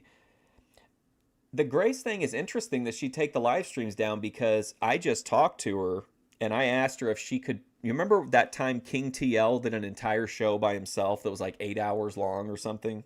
I asked her if she could make that unlisted so that I could make a tribute video to King, and she was like, yeah. So if now like they're all down, that's crazy. We have 7 minutes to go in this match. Dundee rams that head of his into the midsection, but look at that Smothers fight back. Who's she, like, is she, I don't know, is she feuding with anybody really? But I think the Keemstar thing, it kind of fizzled out, hadn't it? All right, Tracy. Tracy started to the corner, but Rip Rogers grabbed his feet from outside, kept him away from the tag on Haskins. Now Tracy's close to the tag, and he gets it. Here comes David Haskins in. Haskins goes after Dundee. Look out behind. I'm not sure, EFD. That's what I'm trying to, I'm trying to process in my mind, like, what could have happened. She maybe got a strike or something. Do I watch LOLCal Live yet? Well, I haven't watched the last couple episodes, but typically, yeah. There's Rip Rogers, and now watch out. You got to deal with both of them, David. Not a pleasant thought. clothesline. Tracy's in there. Got all 4 of them in the ring. Boy, Tracy sent Dundee scooting across the ring on his backside. Oh, wow. That is a spike pile driver. Not that stuff where you come down and touch the top of their feet. Dude, they spiked that guy. That was nice. I'm sorry to keep rewinding, but that was really nice. That was really cool. Tracy's in there. Got all 4 of them in the ring. Boy, Tracy sent Dundee scooting across the ring on his backside. Oh, pile driver while the referee. Has anybody gone like, can you go on one of her videos and click and see if see if you could still send her like thank you money? You know what I mean? Like maybe she got a strike or she got reported or something and got demonetized. He was getting Tracy Smothers out of there. 2, 3, and that's it. Yeah, they double teamed on Haskins and got the pile driver on him. Rip Rogers. Maybe she just woke up this morning and she was like, you know what? Fuck it. Maybe she was like, I'm done doing this and, not getting to where she wanted to be or whatever. Maybe she's just fed up with it. Is the one that put it on him. And now Smothers grabbed from behind by Rip Rogers. Dundee going in there after him. I highly doubt she deleted them, EFD. I bet they're just unlisted or, privated. The videos are still up. Okay, well, that's good. That's a good sign. Well, if you want Grace's channel to be alive, it's a good sign. Here comes Landel and Dutch Mantell. And there goes Dundee. There goes Rip Rogers. Let's clean the ring out. Tracy over now to help David Haskins, the victim of the pile driver. 3 minutes, 36 seconds the time. The win is going to go to Dundee and Rip Rogers. Yeah, they... I don't, yeah. I mean, I agree, Joe, unfortunately. They need to be in jail. Well, they keep going to court. You think they do something, one of the judges would do something about it. I mean, I totally get that the old streams can be used against them. I just hope that, like, if they're never going to bring them back up again, maybe they'll sell them to me. Unless they're worried about them being used against them, like, reputationally, which I don't think is the case. I think you're saying they're worried that, like, somebody's going to report something they said, like, to YouTube, like, coming after their bag, not so much coming after their, morals. Buddy Landel, Dutch Mantell, in the nick of time as Dundee and Rogers double team David Haskins to pile drive. You can just call me champ today if you want to. Seeing that everybody on TV, everybody everywhere seen the Nature Boy Buddy Landel put Bill Dundee in the figure 4, Daddy, and the end result was you can call me champ if you know what I'm talking about. That's what you're saying. Now put the belt up if you want to, but in their minds and in my mind, and everybody knows that the Nature Boy Buddy. Well, that you should boo. You should feel free then to boo them. I mean, if you feel like that, if that's the way you feel. I mean, there's certainly a case that could be made. Buddy Landel walked out. The referee gave me the belt. The decision was that I'm the new Southern heavyweight champion. Now, Bill Dundee likes to stack the matches at his odds, right? And I would have knew something funny was going on when I heard him carrying his little 500. He did say something kind of like that, but then he did what he always does, which is he was like, oh, that was just banter. That was just talking shit. But it's like, no, when you say stuff like that, there are people who believe you. Like, just because you can even make up the excuse about it or whatever. But yeah, I mean, for him to say anything like that when, they say all kinds of stuff on there that, is not great for optics. 100, and like his little 5'7", 205-pound frame. We're going to have to start sharing the Thorpe content on hard drives. Yeah, pretty much. Down to the ring jiggling like a dime store, Daddy. He had chains all over him. He had powder all over him. He's like a dime store, you know what I mean? I should have knew all these tricks from when I was his partner, but he's still got a few left, I see. Let me tell you something, Bill Dundee. The belt's held up, and I don't care where it's at. But we got I know, I remember. Coward waves the flag. First time ever on a championship match. Now, I'm not going to come out here and blow smoke up nobody's tail, okay, or make anybody try to believe what I'm trying to say right now. But you know as well as anybody that Dutch Mantell and myself have got a lot of bad blood between us. Yeah. Now, I'm not crazy about him, and he's... I mean, you can hang out. I don't need a partner, per se, but you can hang out, get high, and watch wrestling with all of us. Sure as hell ain't crazy about me, okay? But we got one thing in common. That's we're members of the I Hate Bill Dundee Club, Daddy. The president... I don't think I have. The last stuff I saw on ZXV's channel was the Mr. Deadman leaks, or his old channel or whatever. And the vice president right here, all right? Now, Dutch, I don't know if that water's underneath the bridge or not, but I know one thing. I'm going to ask you one thing. If my bone is sticking out of my arm and I'm screaming and begging, I don't want you to wave that flag. Are you going to wave that flag? I will not wave the flag if you don't want me to, and I don't think you want me to. I want to show the people right now something they're not going to see. They're not going to see this flag. See, I love that this mattered, that that people could invest in something like this. Like just one person waving a white flag, like you can even keep the feud going after this. Like this isn't even like the blow-off match, but like this, that people cared that much about, like, I know Buddy Landel would never wave that white flag. Like, I think it's just kind of neat. Flag right here waving over my head. Ruby's doing Joker makeup. Interesting. Baby, it ain't gonna do this. Coming soon to Boyd Watch. It ain't no way, because Dundee, I had a friend one time that told me a long time ago, and I thought he was a born fool when he told me this. But I found out he was right. He says, what comes around, goes around, comes around. And Dundee, it's all coming back on you, baby. And I ain't waving a flag, and I tell you, Buddy Landel is going to whoop you, Bill Dundee, like you stole a government mule, baby. He's going to take you right, left, upside down, and every way. And a coward waved the flag match, and you got the right man to wave. All right, we'll see you later, M-Pomp. For you, the hustler, Rip Rogers. And hustler, I'm going to kick your brains out too, baby.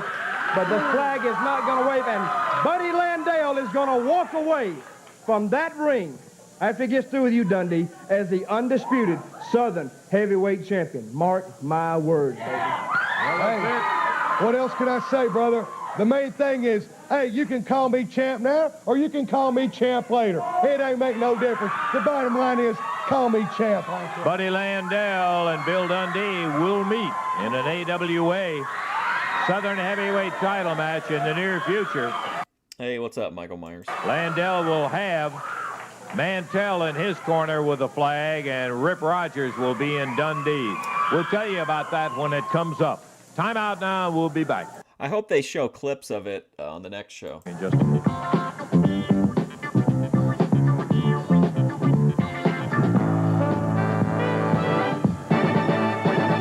See him in the ring here in just a moment. We're going to stop and talk to him just a second before they get to it. Called by many, pound for pound, the toughest tag team that you will find in the country. We're talking about Ken Wayne and Danny Davis, the Nightmares, who are back here after a long... Oh, boy. Okay. So Danny Davis, not the evil referee Danny Davis, but the guy who would start OVW Danny Davis is in the Nightmares. And this is a team I've heard a lot about. I've heard like Cornette talk about it on his podcast, but I haven't actually seen them wrestle, and I got to be honest, this is not how I envision the Nightmares to look. Long absence. A long absence, but you know what? We just can't wait. And I see nothing's changed. That old trumpet on your face has gotten bigger and bigger. And all these freeloaders out here, they're still getting it for nothing, I'm sure. But, baby, we're back to make some noise. And the Nightmares are going to make some noise, baby. That's right. You know, let me tell you about it right now. Wake the kids and call the neighbors. Because, you know, you got the hill. Wait, wake the kids and call the neighbors? I didn't mind Bray Wyatt. I liked him especially in the very beginning, like whenever they did like when it was like spooky, but it was like just swampy cult. I thought that was really cool. I honestly didn't see a whole lot of like, what was it, whatever that alternate persona of his was. I didn't get to see too much of that. Like I saw mostly like Wyatt family, and I thought that was good. Billy, you got Mantell and Landel, and you got the Nightmares for the nasty stuff. Well, let me tell you something, baby. We're here for one reason and one reason only. And that's to take all you people down to where you belong. We take everybody down. Hey, these guys should be played by Al Pacino and Matt Damon, like the Liberace movie. Down a step. We take it down a couple of steps. Because, you know, we realize we get in the ring with a lot of Daniel Larson, absolutely is crazy. these goofs. We have to go down 2 steps. So I haven't followed it as much since he got put in jail, but I heard they let him out, or they were thinking about letting him out. and morally to go over them, baby, and we're going to beat them. Because, you know, when I was a little bitty boy, my daddy told me, get out. No, it was before then. He said, never hit a man when he's down. Kick him. It's a whole lot easier. So if they'll ring the bell, we'll get these peons out here, and we'll crush them like we'll everyone else in the area, baby. Russell, you know it's a fact. You're looking at the greatest tag team combination that have ever put on a pretty face, baby, and that's the Nightmares. That's definitely something you should try sometime. I always knew they had stars in their eyes, but never like that, David. We are ready for the action. This ought to be a... Oh, yeah, The Fiend. Patton Oswalt would be a good fit for him, too. Yeah, I didn't see too much of the Fiend era stuff. I think I saw one match. Maybe it was against Randy Orton, where it was Alexa Bliss was involved. And it was it was all about fire. I think I saw some of that, but I didn't see too much of his stuff as the Fiend. Good one, too. Who are these guys? Kenny Wayne and Danny Davis, but not the referee Danny Davis. Nightmares going against Garmin and Trailer. This could be a really good match. Garmin and Trailer are good. Danny Davis is good. I don't know too much about the other guy. Could be a good one. The return I know his name from podcasts and shoots, but I don't actually know much about him. of Ken Wayne, Danny Davis, the Nightmares. Jerry Calhoun, the referee, is making sure that all the hardware goes out of the ring. And let's see who's going to be starting. Looks like it'll be Ken starting for the Nightmares. Jerry Garmin starting for his team. This match will be one fall with a 10-minute time limit. Nightmares, first time back in the territory after a while. Look at that wild hair. That hair, isn't that incredible? Yeah. It really is incredible. It's No, I don't buy anything from I don't collect that kind of stuff. orange, green, and blue, and we're not talking muted shades here. We're talking. The only thing I really want is the only like Boyd artifact that I really want is the NCO. I want the Ben and Grace, like the original NCO document. I feel like that's like such a core lore item. It's like the Declaration of Independence of the Thorpe TV world. Bright colors. It's like they were scared by a kaleidoscope. Got too close to a rainbow, maybe. Yeah. Over the shoulder. But I'll tell you one thing, and we've always said it, whether they had a mask on, stars on her face, weird-looking hair, or whatever. I think they call that the golden era Michael Myers, but I'm not really 100% sure. Pound for pound, these are two of the toughest guys you'll run across in a long, long time. They are rugged. That's Danny Davis in there now. Drops a knee across the forehead of Jerry Garmin. Jerry Garmin and Benny Trader, both a couple of young guys out of Mississippi. Body slam by the Nightmare. They never were saints, but I understand that they're meaner now than they were the last time that we saw it. And that's saying a lot. Jerry Garmin, victim of the suplex. Ken picks him up. Referee started the count at Victim of a suplex. I like that. 1. The Nightmare picks him up and says, "What are you doing? I'm not ready to pin him yet." Broad arm across the back. Danny Davis puts him into the ropes, drops him over the back, and the Nightmares have been in total, absolute control of this match for the first minute and a half. Going for the eye. I get what they're going for, but it's not working for me.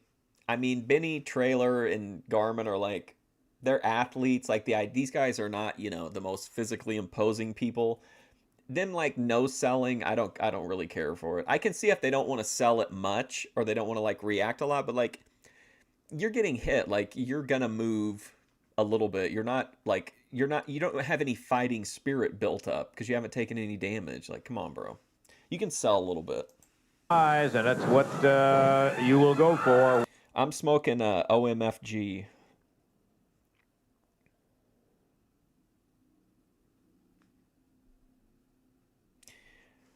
Oh, yeah, that's a classic moment. That's such a weird thing to think about, like stuff like that in the like the Montreal screw job and shit like that. Like stuff that at the time was like just silly wrestling shit. Like now when people look back on it 30 years later, it's like examined like it's a, you know, and dissected like it's a this like incredibly historical moment, which it is in the world of wrestling, but it's weird to think of at the time like it was just kind of goofy wrestling shit. When you're in trouble, or at least some will, nightmares included. Danny Davis taking a few shots, fired into the rope, comes off with that foot flying. Which is OMFG. It's not really, I'm not tired from it, and I'm not like energetic, but it's definitely like, it's got a kick. The tag on Ken Wayne. The Nightmare return to championship wrestling. But I'm not glorifying drug use. I'm not advocating for drug use. I'm just saying that for educational purposes, that this particular weed is really good. Weird looking, I will agree with that. You won't forget him anytime. No, you won't. Ken Wayne round behind Benny Traylor. He's got him chin locked and sitting on his spine just in the opposite direction from the Boston Crab. Yeah. Escaped my mind. Yeah, that's right. It puts exactly the opposite pressure on. Oh, Ken Wayne got the tag, and he also sat down hard on Benny Traylor. Drove his face right. Do you think we'll ever get like VR / like AI experiences where like you could put the headset on and be like you could put a headset on and then like you would be in the front row of Memphis, but like AI could kind of make it so that even if you're watching the matches as they happen, like the AI could like make, like if you yelled at Danny Davis when he came down the ring, he might like turn around and like, you know, put his finger in your face or some shit like that.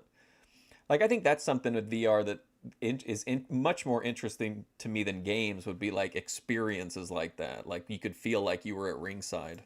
Right down into the mat. Round behind, it's Danny Davis. Got a face lock on him now. Man, right in the butthole, Cam. Holy cow. How's it going, Rabbit for Rachel too? I'm loving 86 Memphis. You're smoking bubblegum gelato. I don't think I've ever had bubblegum gelato. I've had a bunch of other ones though. A bunch of other gelatos. My favorite of which is blue gelato. I think it's 41. It's like a really it has like supposedly some psychotropic elements to it. It's just kind of a little bit kind of a unique high. Davis wanted to know if Benny Traylor wants to give it up. Traylor yelling, not giving it up.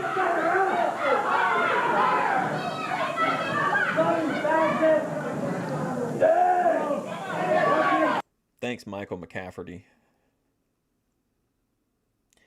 Well, yeah, I'm sure they'll make an immersive girlfriend experience before they get around to the 1986 wrestling. But maybe if I live, maybe like in the retirement home or something, I can revisit 86 Memphis one last time but experience it from the front row.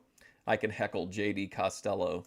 Benny Traylor trying to power his way out of it, and he might have done it. Well, he is out of it. L.A. Confidential. I have to remember that. I don't think I've ever had that one. My absolute favorite of all time is Sugar Breath. It's like a heavy indica. For VR, would I rather be front row Memphis or 2 seat behind Ben while he's driving the RV? In that situation, in VR, you could safely interact with the Thorpes without any of the negativity. So that would be interesting. I would be more interested though in like a can you imagine doing like VR during like one of Grace's just complete like yap fests where like Ben's just getting like more and more fed up with her. That would be pretty interesting. But that would be a much like a safer experience for everybody. But he had his hair pulled in between times. Tag made by the Nightmares. Here's Ken Wayne over the rope with a boot. Boy, he came across there high and fast. Just paused right at the top of it. Dave just held himself suspended off that rope and bam, fired that foot out.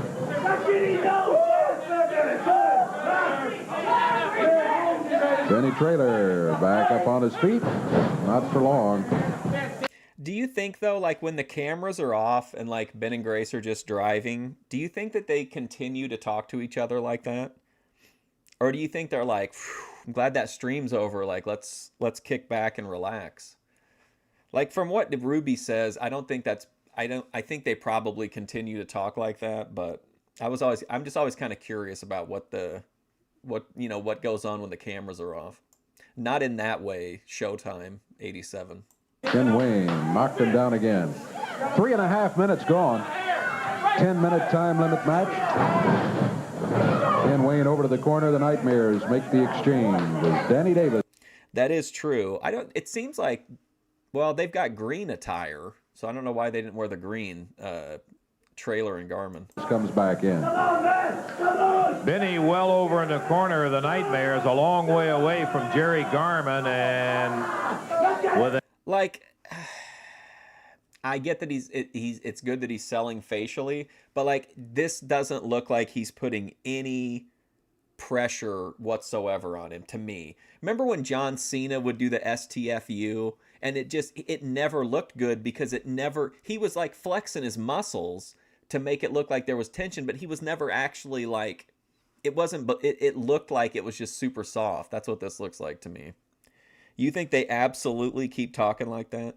I would want a VR experience where like I could be getting high while they just yap.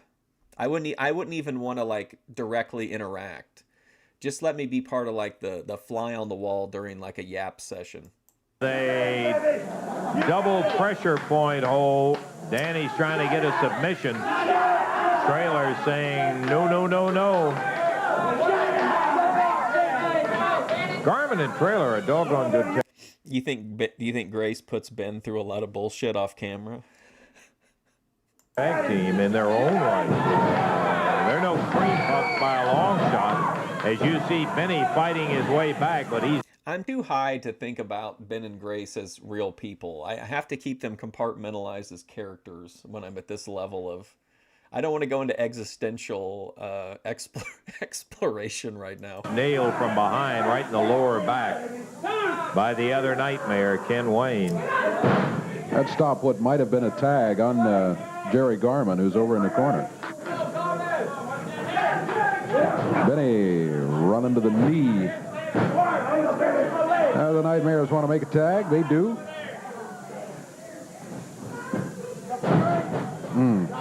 Ken Wayne drops down with that knee across the forehead again. Let's see it. Match is not over with, Danny, in case you hadn't noticed. They won't give it up. That's for a fact. You've been doing everything you can.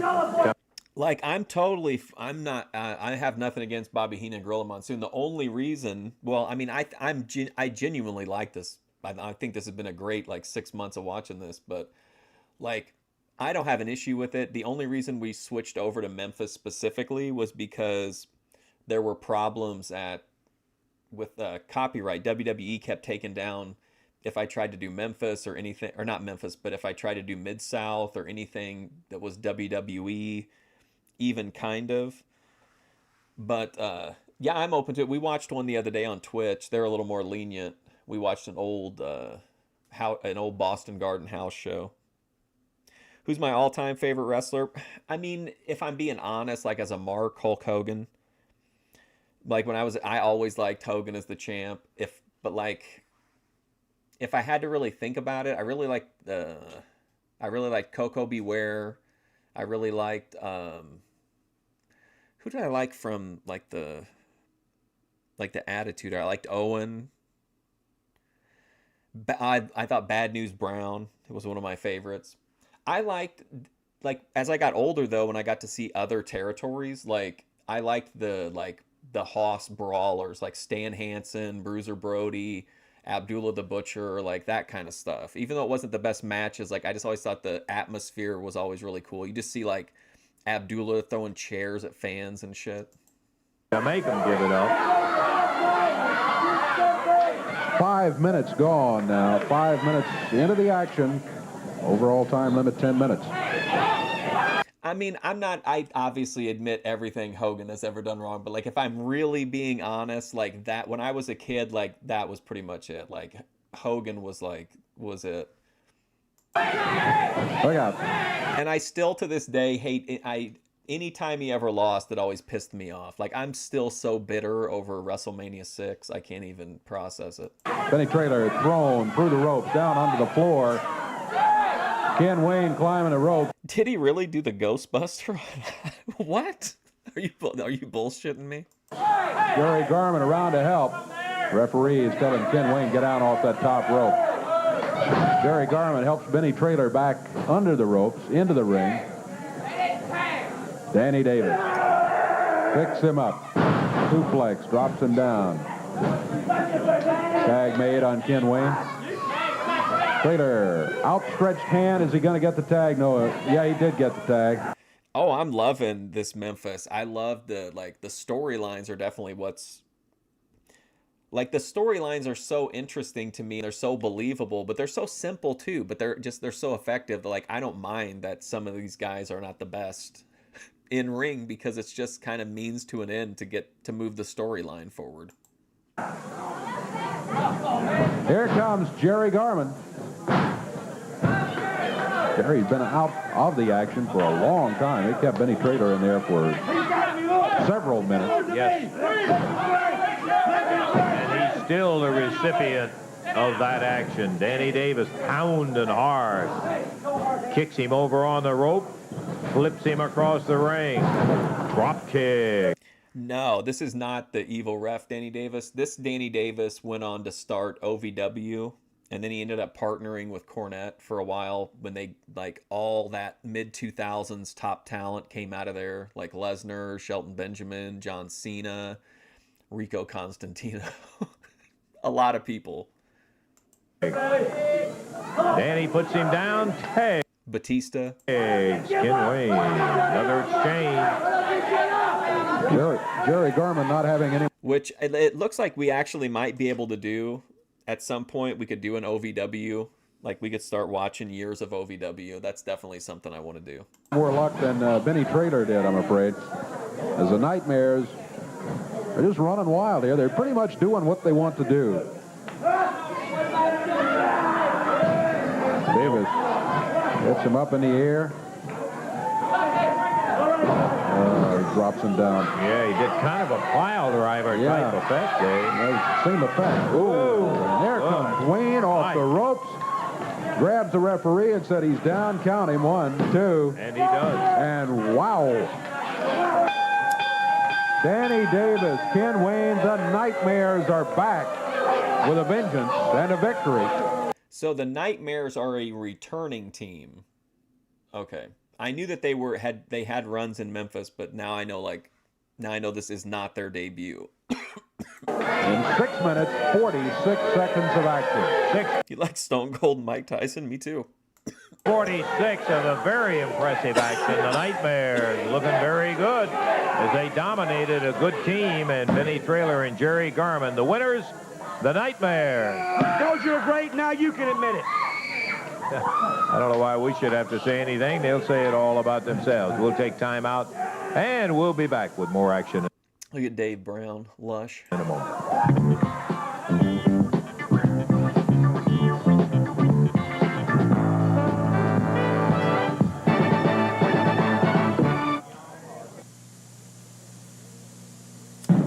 Seven full matches coming up Wednesday night. Boy, the Evansville Coliseum is going to be some kind of singing, and one of them's... Isn't it interesting, too, that, like, we always watch the Evansville shows, but, like,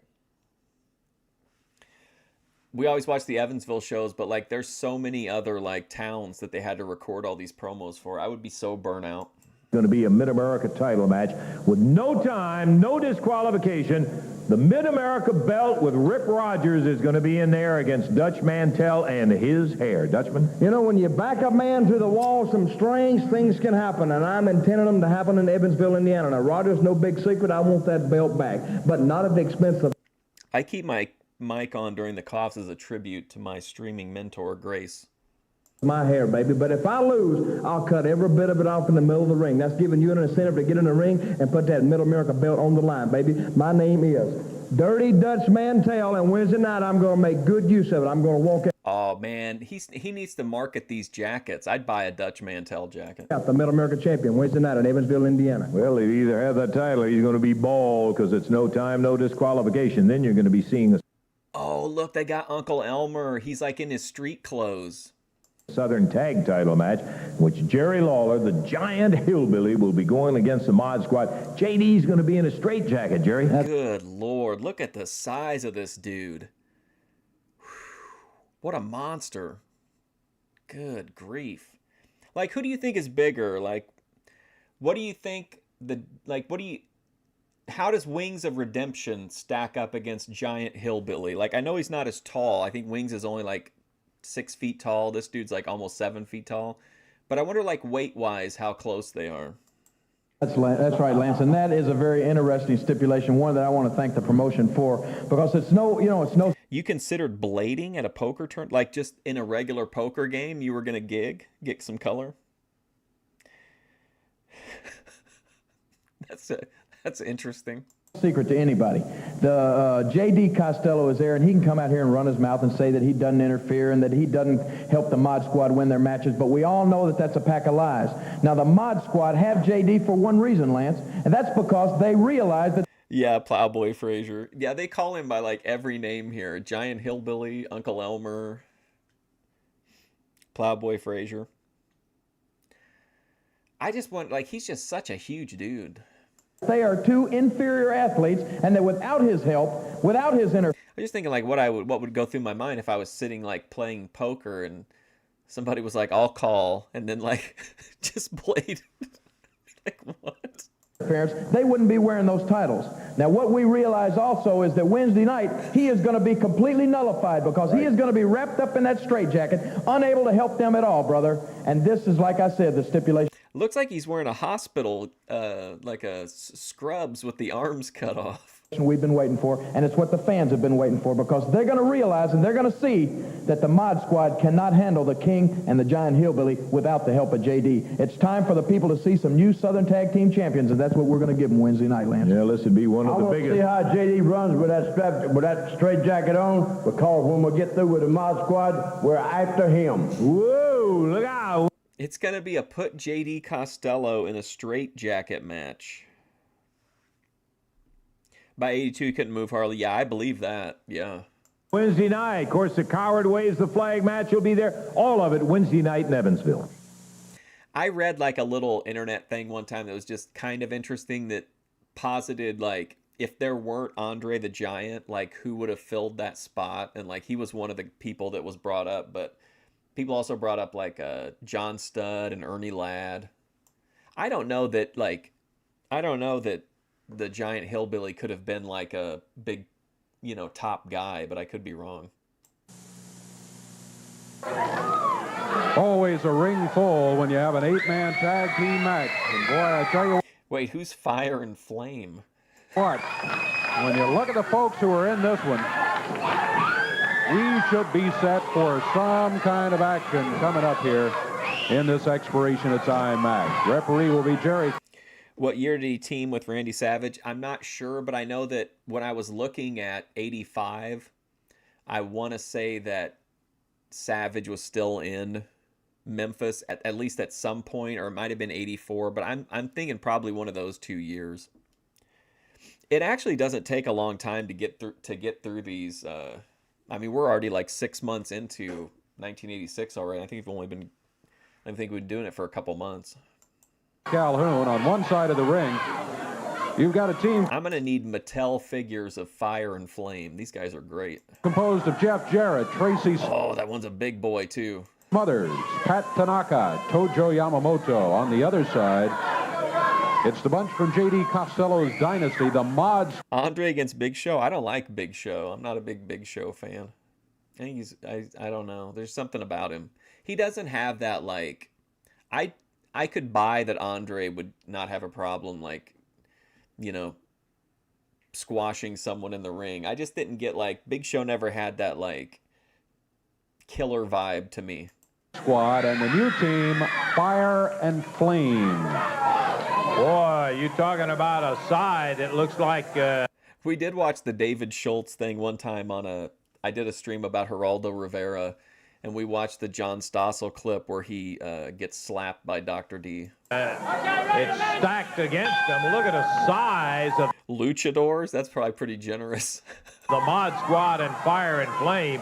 This is our first look at them. They are much, much bigger than the opponents across the way. Jarrett, I don't know which is which. Maybe we can get JD to identify which is Fire and which is Flame. That's Fire and that's Flame. You want to know which one they are by now, Lance Russell? Let me introduce my newest acquisitions, Fire and Flame, now part of J.D. Costello's Dynasty, the largest wrestling organization. Look, I'm going to be honest. I think J.D. Costello is literally hiring anyone at this point. He's the richest man alive, but Fire and the Flame was the best that somebody could bring to him. In the world today, Lance Russell. I hear you talking about it and how it's growing. Let me tell you why Fire and Flame are so good. They've been working out with Spike and Basher for the past 6 weeks, and I've been teaching them the way of the world, the way things are, the difference between winners and losers. Yeah, well, we know how you go about winning too. Mod Squad taking a little pounding from Tracy Smothers as Basher is banged off the board. You know, Lance Russell, there are two type of wrestlers out. Portland is on my radar too. That's another territory I know like basically nothing about outside of Piper and Billy Jack Haynes. So that's another one that I want to watch at some point. Round today, those who are in my I would say though, like if you're considering coming back or like what we're doing wrestling wise, we're probably going to stick with CWA at least through the end of the year. Like I want to see like I want to go through an entire year of Memphis booking to like really get an idea of how the territory worked. Dynasty and those type of wrestlers who want to be in my dynasty. Yeah, I've heard a few people turn you down right here on Championship Wrestling, JD. Pat Tanaka comes in. Fire and Flame, let me talk about him for a second. You know, I like to take fundamentally sound wrestlers and sculpture them into works of art like Spike and Basher. That's what we've got with Fire and Flame. You know. Yes, yeah, Buddy Rose and Doug Summers. And wasn't that where the Rockers feud was, or was that one somewhere else, or was that AWA? I motivate my men. AWA, but that one's with WWE, so I'd have to do that on Twitch. To dig deep down inside themselves to bring out the best they can offer match after match. I give them 100% as a manager. They give me 100% in the ring, and together we make a whole lot of money. Yeah, well, I know you got the belts now. Here's Yamamoto following in the Tojo Yamamoto's a madman. footsteps of Pat Tanaka and making it no easier for Spike, who was roughed up by Tanaka, and now Yamamoto going after him. You know, What an interesting person. I know we've seen him wrestle before, but it's like, it's never ceased to amaze me what an interesting person Tojo Yamamoto is. under my guidance, Lance Russell, after a few weeks, there's a change in my men as they begin to look, act, and perform like champions, even if they don't have championship belts. Now look at Spike and Basher. Look at Fire and Flame. Some managers just sign the dotted line and let their men wrestle like slobs, Lance Russell. Not me. Spike and Basher, state-of-the-art in tag team wrestling. Fire and Flame gonna be the same. Well, Fire has entered the ring for the first time. Boy, he is a big blocky one too, even bigger than the Mod Squad, and Flame rips him from the outside as Basher takes over. You know, Lance, I'm a happy man. My dynasty is growing by leaps and bounds. At the top of the stack, the cream of the crop, Spike and Basher holding the most prestigious belts in the world today, the Southern Tag Team Championship. You know, many teams want our belts. Many teams want them so bad they can taste them, but when they get into the ring with Spike and Basher, all they taste is their own blood. Well, we've heard it before, JD, and of course all is yet to be proven inside the ring. True, the Mod Squad has the Southern belt, And you bring another team in here, cut after a similar mold, only even bigger, taking up. Sorry. Look at Tanaka right now. He looks like a steer in a slaughterhouse. His days are numbered. His moments are numbered. He knows it's over with for him. Tanaka being... I wonder if that's what set former drug addict Paul Diamond off, because he's not with his regular partner, Pat Tanaka. brutalized by Fire. Pounding him down, and now in comes Basher.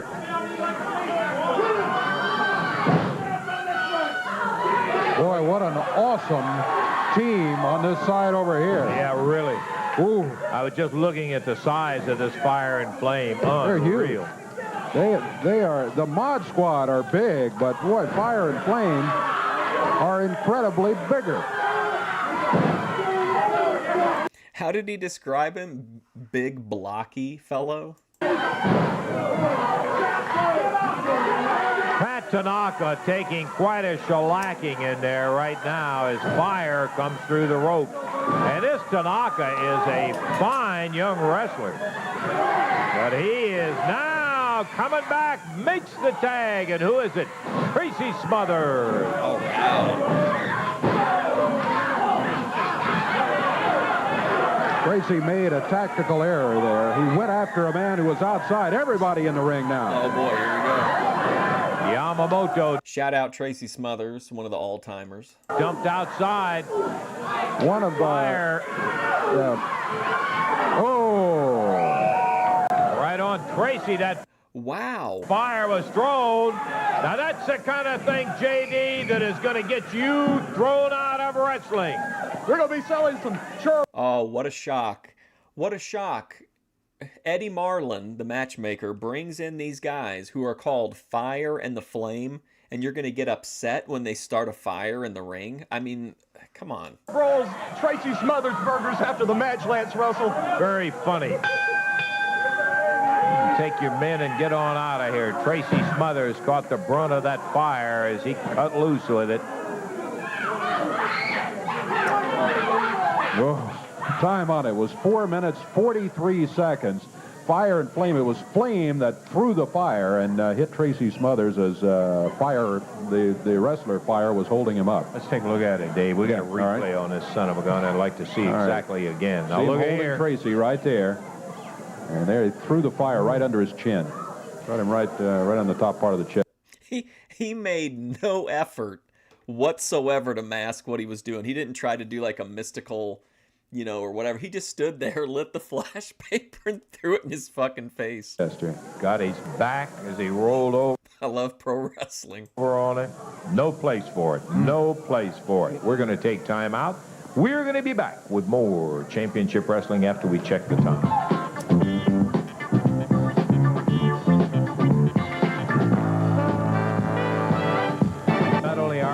But everybody else's life is going to be a little more unpleasant with Fire and Flame around here. Right. Man, that just really irritates me. It has nothing to do with wrestling.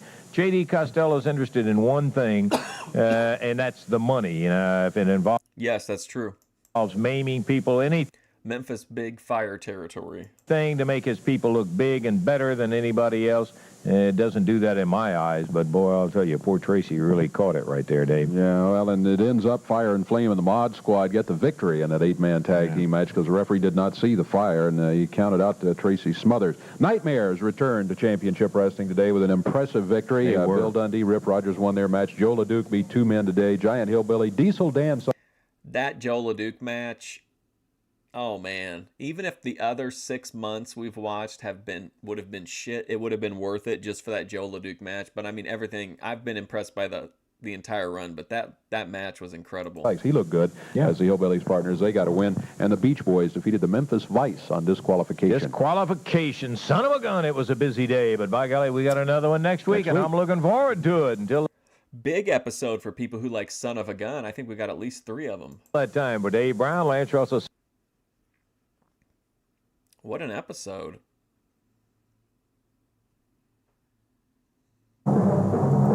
Like, that really was a completely packed episode. It was crazy how much stuff happened. Like, that was a lot of shit. All right, now we're going to the immediate next show, which is June 21st, 1980. And I'll be right back. I'm going to switch strains and get a new drink.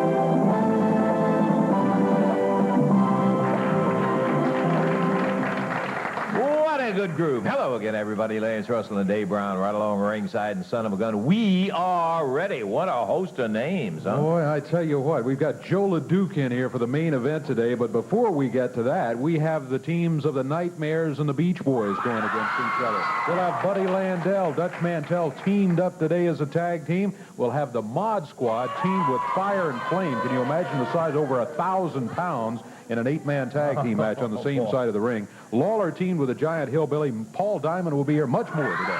Just a whole bunch. Hey, and we got some big news for you because of the Former drug addict Paul Diamond will be on the show. That's a good way to start off. Situation that has happened the last couple of weeks in the Southern Heavyweight title matches between Landel and Dundee.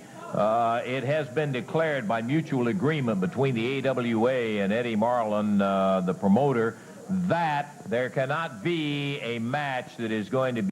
For some reason, WWE kept claiming these videos because of that. Not taking them down or anything, but just like claiming them, which affected visibility. But in places, I mean, I'm not going to worry about, who sees these in Russia. No offense to them.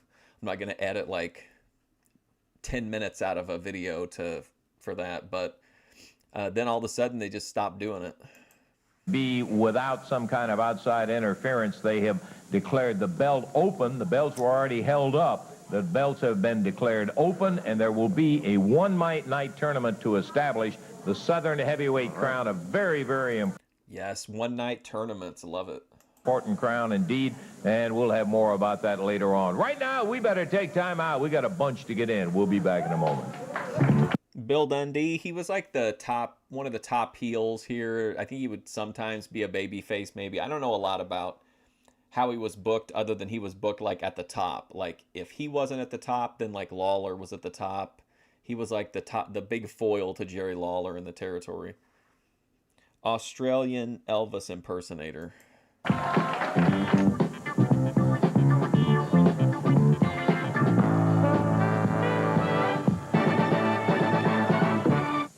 See this terrific AM/FM clock radio? It's got quartz accuracy and a snooze bar, and you can get it free. To find out how, keep watching. Oh, look at that little piece of gold we got there, a little commercial fragment. When you read Time each week, you know more. You understand. Advertising a magazine on television? Time flies and you are there. Time cries and lets you care. You understand the world we share. Now Time offers you a special way to keep up with the world.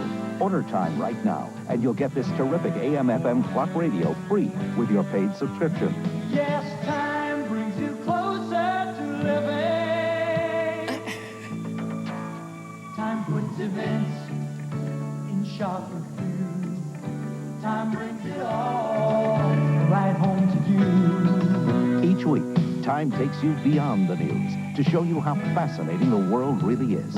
And now you can get Time for almost half off the cover price. Call 1-800-221-9200 and get 30 issues of Time, payable in 4 easy installments of just $7.49 Man, give me that issue that said cocaine on the front of it. each. Order now, and you'll also get free Time's 8. Gorbachev and Gaddafi. Well, yeah, and we've got Gaddafi in the Memphis wrestling, too. I forget what his first name was, though. AM/FM digital clock radio, quartz accurate, and complete with snooze bar. This high-fidelity radio looks and sounds great. So call 1-800-221-9200 right now. Throughout your world, throughout your land, time puts it all right in your hand. Read time and understand. Hi, I'm Nancy. Nancy, one of the operators here at Time. If you call us right now, we'll send you Time magazine at almost half off the cover price. And you'll also get, free with your paid subscription, Time's AM/FM digital clock radio. This high-fidelity radio looks and sounds Wow, what a piece. great, but this offer won't last long, so call. Look at this. This chick is amazing. What a spokesperson. Now. Okay, we got plenty of action to go, and by golly, I'll tell you, our opening match is going to be a dandy. The Nightmares, here they come right now. Ken Wayne, Danny Davis. They are Dave Brown, we're back. outfitted in their unusual hair. What do you mean unusual? This is not unusual. We wear this every day, 7 days a week. This is definitely Boyd vibes from the Nightmares. Everywhere we go, we look like this because we want to be recognized. I love the old commercials, Spooky. Sometimes we watch movies or like we'll watch old broadcasts, like TV broadcasts of movies, but that still have the old commercials in them on live stream sometimes. I love the old commercials. Told you we were coming. We didn't want to be like the rest of these Yahoo wrestlers around here, and we darn sure didn't want to look like none of these geeks. So we come up with something different. That's why we look the way we do. We want to be different. We want to be recognized. The greatest tag team that have ever put on a face or hairspray, and that's the Nightmares. Tell them, partner. Well, the first week back in, you guys have lived up to your billing coming in. You know, that's right. We lived up Did he say they're the greatest tag team to ever put on a cape and hairspray? to it for one reason only, because we are the greatest tag team in the world today. Now, just shut up over there. You know, we come in here and we told everyone that we'll one day... Can you imagine how high the views would go if people tuned into Thorpe TV and as soon as it turned on, Ben and Grace had this same makeup on? Get the titles from these guys here. We are the uncrowned champions of the area. You understand that, don't you? I hear what you're saying. Everyone knows in their heart and in their minds we are the true champions. We are the best team, not here, not in the state, but in the world today. That's right. And we're going to go in the ring, we're going to prove it day in, day out. Because you know, Lance Russell, for 7 years, Danny Davis and Ken Wayne have been together, and we have put together most impressive records in the history of wrestling. And we're going to go in the ring here in just a minute, and we're going to put another win on that, baby. You've got a snappy little bout here with the Beach Boys. We're not going to take this away from the Beach Boys. We're not going to use up the second floor. Nightmares, Danny Davis, Ken Wayne.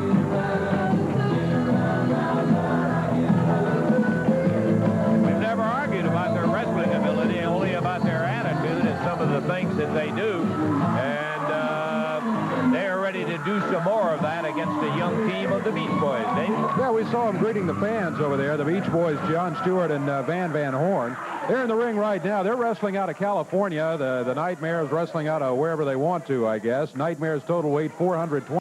I feel like in my experience, the Beach Boys are like pretty fair with their music. Like they won't take, I've never had a stream taken down or anything bad happen, but they do make it to where like you can't monetize, but like I understand that. Like that's pretty fair, I think. 22 pounds. The Beach Boys weigh in at a total of 458. Got some good size on them. Van Horn especially be the heavier of the two. No, I had to sneeze. I'll cough on stream, but not sneeze. That's a line I can't cross. It looks like he's going to be starting the match for his team. And across the way, it will be Ken Wayne starting for the team of the Nightmares. Off and running with tag team action. Jerry Calhoun, the referee, will try to keep things in order in there. Van Horn down on the mat.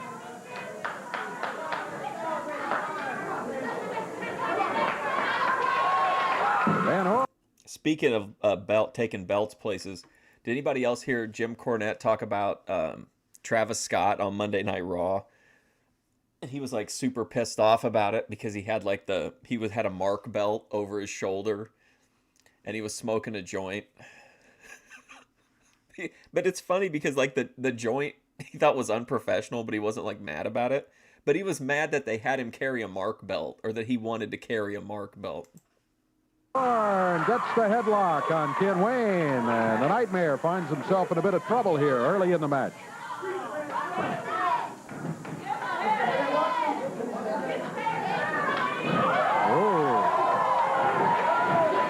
Well, that's one thing about the Nightmares team. They will get out of trouble like that. They'll use the fist, the open hand, whatever it takes. Danny Davis in there now. The Beach Boys make a tag, too, and here comes John Stewart. Both the Beach Boys. Well, they're saving a lot of money with these, like, with this ring attire, because it looks to me just like literally all it is like a pair of department store shorts. They could just each buy a pair at the same time, and then like some tape. Boys sent Davis into the rope. Stewart got him with the upper arm. And Van Horn stepped outside. So it's Stewart against Davis. Over to the corner. The tag, and Van Horn. He said he looked like a felon, which I know people will spin that he's saying it in a racist way, which I don't think so. I just think he said he meant that he looked trashy because of the mark belt and smoking on camera, which, you know, whatever. With a little side kick, put it right in the rib cage. Danny Davis.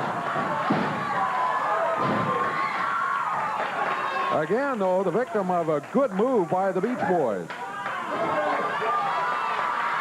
Van Horn, a nice bar on the arm, and the way, he had it pretty good.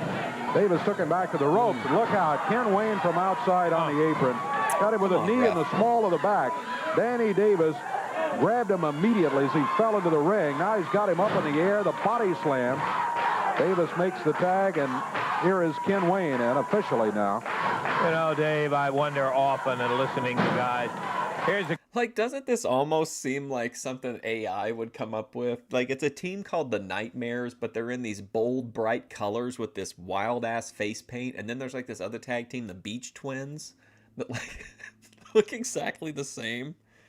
Like, it's just wild. This thing here, it's just, this vibe is so crazy. I think it's just because the Nightmares don't look anything like what I expected them to look like. And this look they have is so just nuts to me.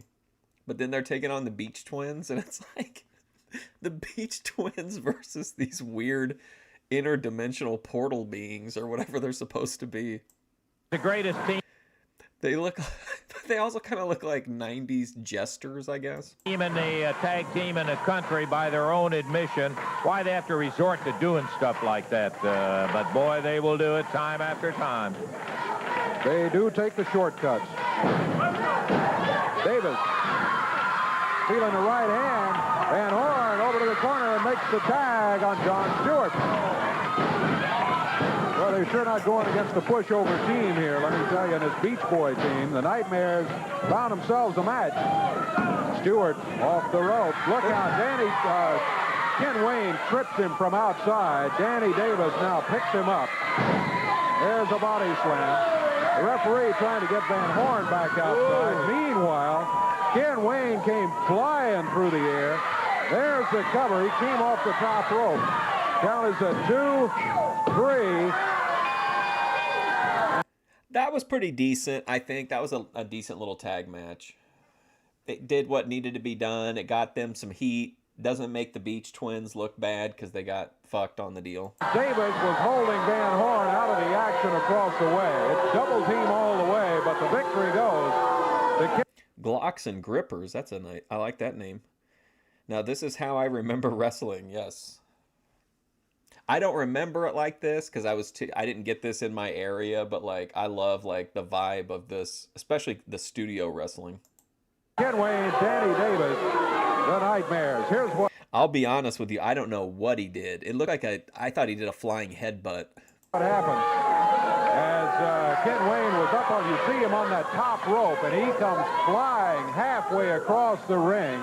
All that momentum, and he nailed him. Looked like right in the. Yeah, it was a flying headbutt, but I think maybe it looked like he almost had never done it before, so he didn't know for sure how to gauge it. But that was kind of awkward. Top of the head. Speared him right there with a head coming down off it. Luckily, they didn't show a camera angle on it that let you see exactly how it was messed up.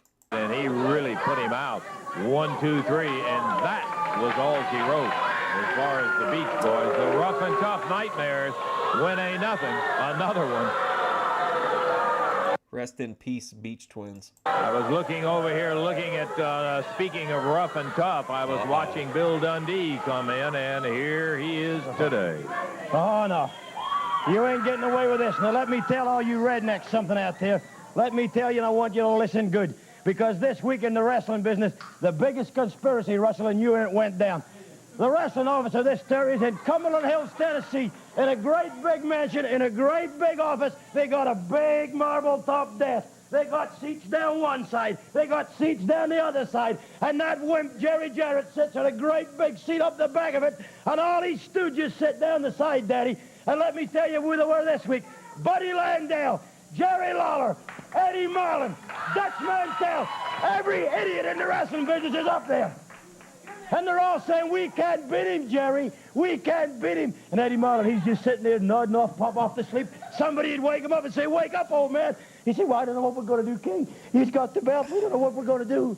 So they trumped up some idiot excuse to have a tournament. And you know what the biggest thing was, Russell? You know what they were first going to do? I wasn't even in it. So they were going to have a tournament, take my belt that nobody could beat me for, and leave me out. Then Jerry Jarrett says, oh, no, we can't do that. We can't do that. See this farm and this big house? He'll own it in a lawsuit. We can't steal his belt off him. What a great promo. Like, imagine having to do this, like, week after week and always have that, like, fire. Holy shit. I can imagine you have a lot of potential ankle and toe injuries wrestling barefoot. Even just, like, not even people doing it intentionally, just kind of messing with, just kind of happening in the moment. Grew up with Central States. I don't think I know anything about Central States, maybe. Other than it coming up like in on casual conversation on some podcast, maybe. Have a tournament and then not let him in it. Unless it's one where I've watched some shows, but I didn't really know what I was watching. And not only that, Lance Russell, you agreed to everything that they did. Hey, come on, Bill. Now I'm going to... Yeah, YouTube took my stream down not too long ago. Maybe the last week's wrestling episode, I think they took down over me having the Jamie Dundee shoot interview on there. I'll tell you something. Jerry Lawler, you ain't seen the day you can beat me because you admitted it to Jarrett. And Buddy Landel admitted it. And that hairy-eyed Mantell admitted it. And Eddie Marlin says, I don't know what we're going to do. The superstar's the best there is. You're damn tootin' I'm the best there is, Marlin. And you got my belt. And you're having some silly tournament. And you wasn't going to let me in it. Well, I'm in it, Jack. And when it's all over, Lawler's going to eat his words. Landel and Mantell and every idiot in this territory is going to say, that's right, we can't beat him because I'm going to win it, Russell. Well, that's your explanation of it, Bill. The simple fact of the matter is they was never able to have a match when there wasn't a whole lot of interference. Did I ever get beat? Oh, wow. Lance Russell's feeling himself. He knows he's got that layer of protection from Dundee attacking him again, so he's really going to ask the tough questions. Ballsy. And if you say it wrong, I'm going to slap you. It's going to be worth the 5 years, Daddy. I can't talk with you. Well, I'm going to tell you something, and you'll better listen and listen good. Because once I get my belt back, I done threatened you, and I've done got him working on it. I'm suing you, Jarrett, because I've had it up to here. I told you the day back when Lawler came back, Russell. And you helped bring him back. That's enough. Now, Bill, we can't talk. You just absolutely get insane when you start talking about this. You're going to be in the tournament. Well, it wasn't going to be. They had to have second thoughts. I wasn't in it till yesterday, and they set the damn thing up after they stole my belt. Okay. Bill Dundee. That's one of the main things I love about wrestling is when you can get somebody who's just fucking living it, and you're just like going completely nuts like that. Amazing. And then Lance Russell played it perfectly. I loved when Dundee like almost touched him, but then like pulled himself back. Like that was a really good booking moment. Or he probably just did it in the moment, really. And it's true. I'm sure the only thing he just knew probably going out there, like, I'm going to be mad that I'm not in the tournament and then just go from there. There will be a tournament and he will be involved in it. Okay, Bill. Have you said all you've got to say now? That ain't going to make no difference anyway, Russell, because you're on everybody else's side. But I ain't leaving. I'm staying right here. And I may have said maybe worth 5 years. Come on now. Well, we're not staying here. We're taking time out and we're going to be back in just a moment.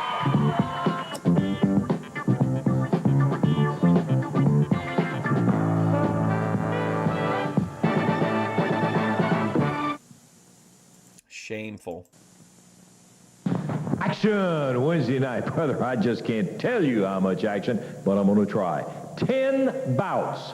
End of school, summer school special coming up, where all the students get into general admission for just $2 a ticket. You heard it right. $2. $2 a ticket, man. $2 a ticket. $2 a ticket. And by golly, it applies to all general admission seats for students 1st through the 12th grade. And what do you get for that $2? The Batten twins. I feel like that's another one of those things where I've like heard about it on like old school podcasts, but I can't like visualize them. Would you believe this? 10 outstanding matches, including an international tag match, a Battle of the Brutes, an NWA World's Ladies title, a strap match, and hear this, a Southern Heavyweight tournament that's going to have... Jesus, man, what a show in Evansville. Wow, a brute match. A brute brawl? Or what did he say? A Battle of the Brutes? Bill Dundee, Hustler Rip Rogers, Dutch Mantell, Nature Boy Buddy Landel going for the Southern Belt, Billy. Yeah, we know we're all going, but it ain't right. Rustling, you know it, and all them geeks out there know it. They took the belt, they handed it to Landel, took it back off Landel, because I went to the NWA, the CWA, and told him and asked him about it, so they knew I was right, and everybody else knows I'm right. So when this tournament takes place, you're looking at the winner, and I don't care what it takes, Mantell, Landel, and Rip, I don't care, brother. The only stuff I really got to see was the WWF, and then at a certain point, like at the video store, they started getting like very select WCW things. In fact, maybe there was like a Starrcade one, and they only had a few, but that was like my first chance of actually getting to see them like actually wrestle as opposed to just reading about them. If it gets down to you and me, I want the belt back because I got to prove a point. I believe there's... And if Rippy Rogers, if it gets down to you, come here, Rip. If it gets down to you and me, brother, just come prepared. I'm going to be prepared in Evansville. I'm going to be prepared for Landel. I'm going to be prepared for Mandel. And even you, Bill Dundee. I'll be prepared for you in Evansville because I'm going to be the new Southern Heavyweight Champion in Evansville. Well, you're talking about some action. That's just one of it. That's the Southern Heavyweight Tournament. Where in the world are you going to get a chance to see 4 great wrestlers vying for that one title? In addition to that, the strap match with LeDuc and Diamond, the ladies match. Memphis definitely is much different from WWF at the time in that sense, in that they're clearly have no bias again. Like, as long as you can work, like, you could probably get a shot in Memphis. But some of these guys I think are really good, but probably were overlooked by WWF and WCW or whatever it was at the time, in WA or whatever, because of their size. Match with Montagas and Debbie Combs, the international tag title defense with Sato and Goto, the Mod Squad against the Nightmare, and much more, all taking place. $2 for the students. You got to be out there Wednesday night.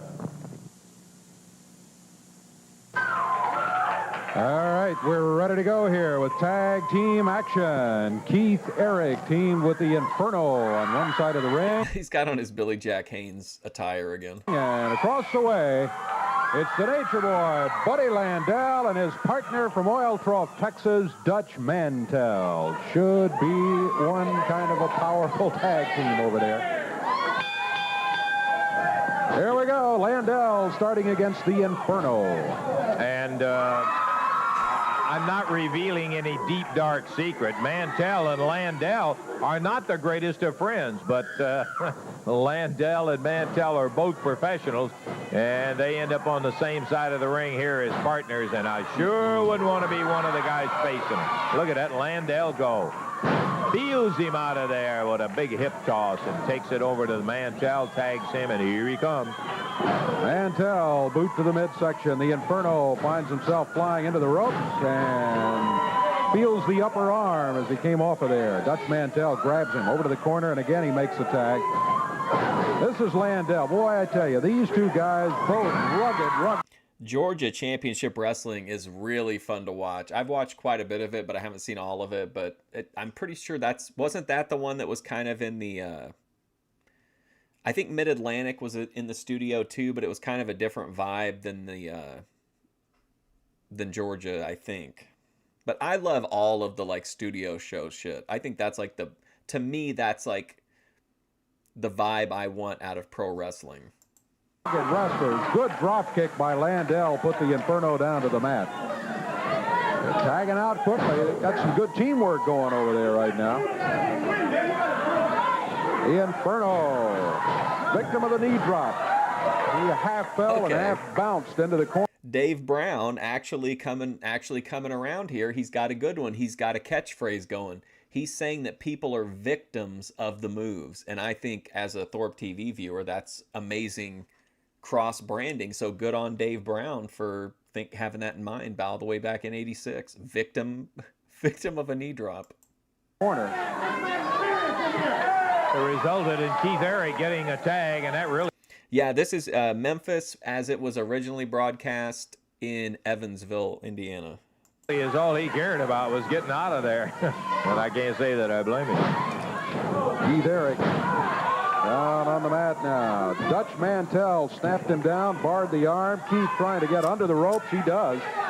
That means Dutch will have to break the hold. But as he does it, he turns to the corner and tags the Nature Boy. Landel put the boot right into the shoulder socket.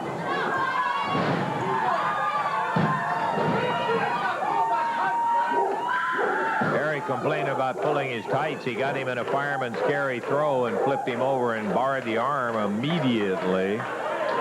So in this instance, no wrongdoing on Landel's part. Now he distracts the referee while the Dutchman holds him from behind and pounds Eric. Well, they're double teaming him over there as the Inferno came in to try to help out, and he was sent back to the corner. Mantell with a cover on Eric. Count of one. He picked him up. He didn't try to go for a 3 count. He grabs the Inferno while he's over in that neighborhood and flips him into the ring. With nothing else to do. Everybody in there briefly, but there goes the Inferno, fired out of there by Buddy Landel. Now Mantell. I don't know what they call that, but it looked mighty effective.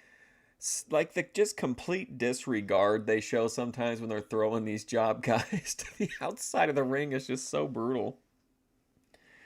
All right, we'll see you later, Glocks and Grippers. Love the name. To me, he leaves Eric just lying there.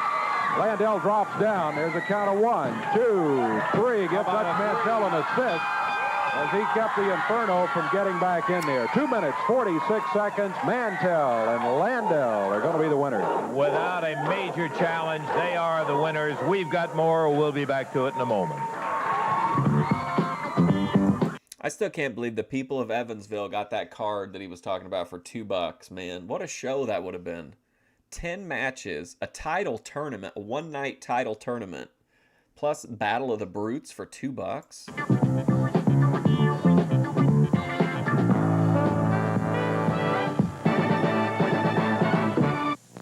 The race is on. Ellis Park. June 26th through Labor Day. Ellis Park. 10 races every day. Ellis Park. Tuesday through Sunday. Ellis Park. Henderson, Kentucky. Ellis Park. The race is on.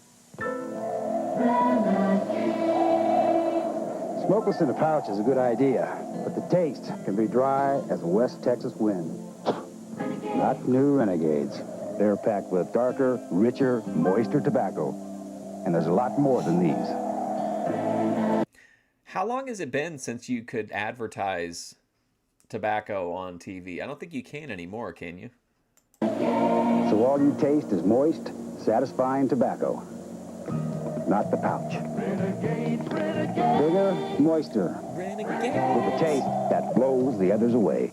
Jan Keaton and Dan Dixon make you an eyewitness to the day's events weeknights at 6 and 10. Meteorologist Phil Stanley's forecasts keep you abreast of our changing weather conditions, and Randy Moore updates you on the latest in local, national, and worldwide sporting news. Just some of the reasons people say, I do more than watch the news. I witness news on Channel 7. What was that guy's name? Oh, I got a minute here, and I do want to tell you that on Thursday, next Thursday, June the 26th, Clarksville, Tennessee, at the Northwest High School, sponsored by the Hilldale Civitan Club. Northwest High School also. Tickets on sale at Lowe's in Clarksville and the Commerce Union Bank. It'll be a night of champions in the Thunderdome 86. Tuesday, July the 1st, Vincennes, Indiana. Championship Wrestling coming to the Vincennes. I've made a note to try to find news broadcasts of that news crew we just saw. I feel like that guy they showed, Bill somebody, I feel like he's really gold. We just got to investigate him. Since University Complex, Jerry Lawler will be there. The Giant Hillbilly will be there. Plenty of action coming up. You want to see it. Let me tell you about Wednesday night. Got 10 matches to run over. Strong Machine, Tracy Smothers in the opener. Dan Stiles and the Hunter. Danny Fargo and Pat Tanaka. Mod Squad and the Nightmares. You got to see that one. Wait, Dan Stiles. What happened? Did they already get rid of Diesel Dan? International Tag Defense, Sato and Goto against Yamamoto and Jarrett. NWA World's title match, Montagas and Combs, a strap match with LeDuc and Diamond, and then the Southern Heavyweight Tournament with Bill Dundee, Dutch Mantell, Buddy Landel, Rip Rogers, Wednesday night for $2 for students. Holy shit. 3, huh? 253. Had a whale of a 6-man tag match that took place in Memphis, Tennessee, and this son of a you talking about some. I think Dave really liked that. That really got a big reaction out of Dave. That whale of a 6-man tagline. It really lit him up. Firework. It's good to see Dave Brown smile. Giant Hillbilly, the heartthrob Austin Idol, and the King Jerry Lawler going against the. Hey, what's up, Ted? Mod Squad, and J.D. Costello was their third man. Take a look at these highlights.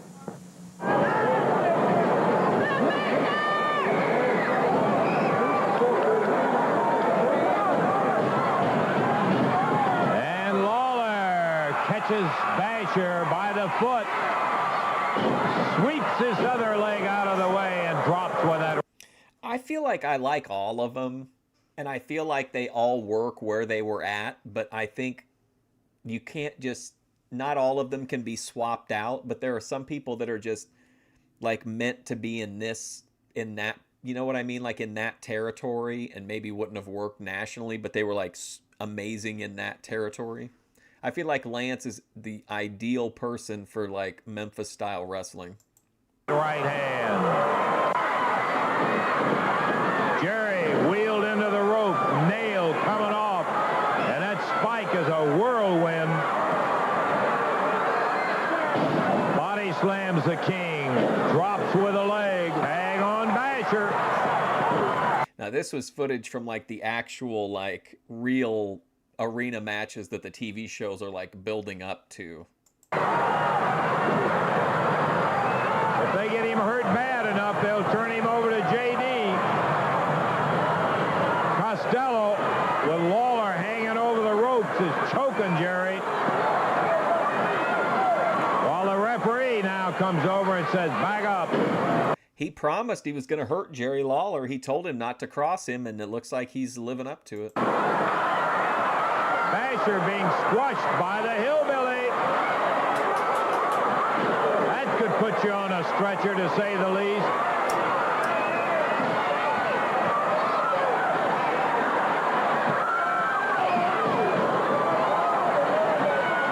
Spike. Tied up across the way. J.D. Costello does not know what to do. Lawler saying, let's get him.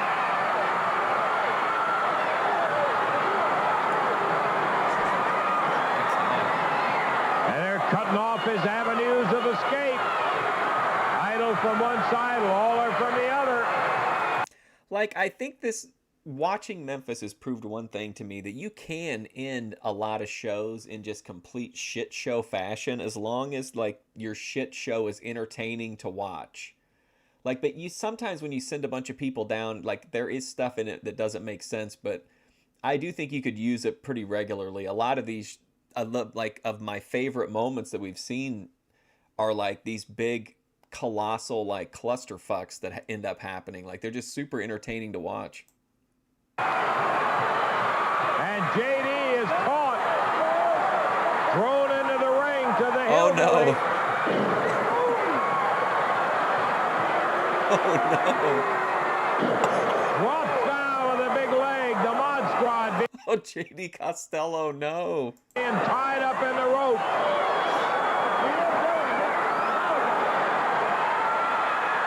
Oh no!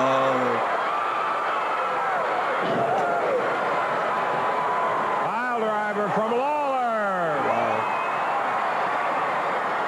Now Austin Austin gets his turn with a Las Vegas leg lock.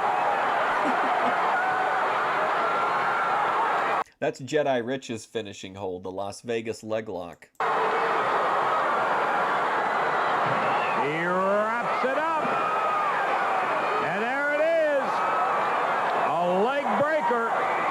The Las Vegas leg lock. And you better believe that it's all over. 18 minutes, 49 seconds. Idol, Lawler, and the Hillbilly are the winners. Everybody's going home happy. They're talking to each other about finally that son of a bitch, J.D. Costello, got some comeuppance. It's good to see the richest man in the world pile-driven by Jerry Lawler.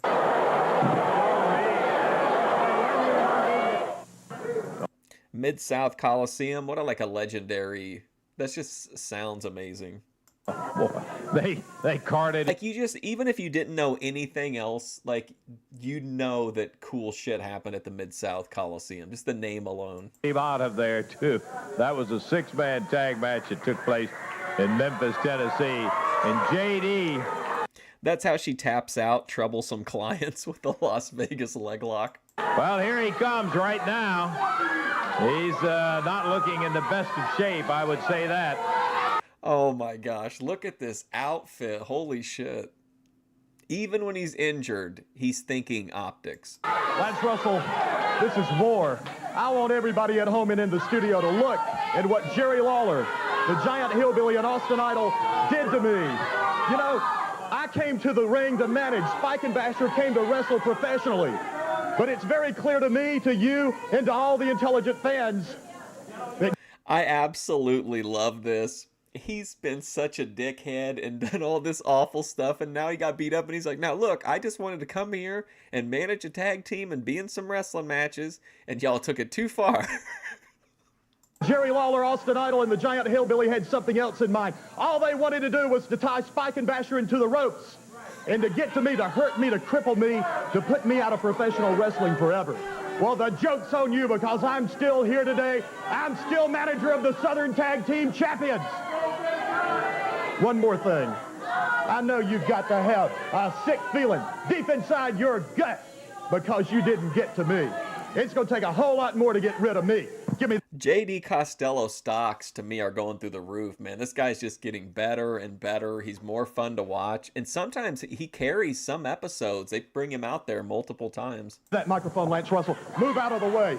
Move out of the way, because this situation I'm talking about is big. It's huge. It's a critical situation that involves the Mod Squad. Here come the lawsuits and the criminal allegations. Boy, baby. Jerry Lawler, Austin Idol, and the giant blob. One promise, not a threat. It's a promise. We're going to hurt you, and we're going to hurt you seriously. I don't care where it is, anytime, any place, any way we can. You're going to get hurt, and you're going to get hurt bad. And all you fans, when you come out to the arenas, you look up in the marquee, and you see in shiny letters J.D. Costello and the Mod Squad here tonight, you rest assured that you're not only going to see a heck of a wrestling match with Lawler, Austin Idol, and the giant blob, but you're going to see them get hurt. We're going to hurt them bad. I don't care if it's in the ring. I don't care if it's on the concrete floor. I don't care if it's in the stands with the fans. It might just be, too, that I've been chain smoking weed for 2.5 hours, but this J.D. Costello promo, it's really hitting. Fans out back or down in the dressing room. We're going to hurt them. We're talking about revenge. And you're going to get hurt. You're going to get hurt bad.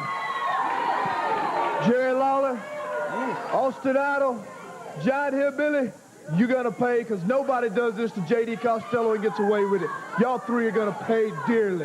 Yeah, you guys got a match up there. Appreciate it if you'd head on to the ring. I like that because it shows that, like, these guys might just look like they're just his bodyguards, but now, like, you know, they're mad, they're pissed off that their manager got beat up enough to where they don't ever talk, but like this is something they're going to talk about. They kept it short. Perfect. I love that promo. J.D. Costello is killing it lately. The Mod Squad. Well, he was killing it lately 40 years ago. J.D. Costello heading up for a match in a very sore, and I mean in more than one way, J.D. Costello. Davey? 8-man tag team action coming up here. Boy. And I mean, I wasn't a fan of his when he first came in. I was really struggling, but he really like to get into his character, but he really found it. He really like locked in and got it. Going to have a ring full, and on one side of the ring, the total weight is 1,081 pounds, over half a 1,081 pounds. ton. And that, of course, is the side where you find the Mod Squad and J.D. Costello's other tag team, Fire and Flame. Referee says ring the bell. On the other side of the ring, it's the team of Jerry Garman, Benny Traylor, David Haskins, and Jim Jamison. It's Jim Jamison starting against Spike of the Mod Squad.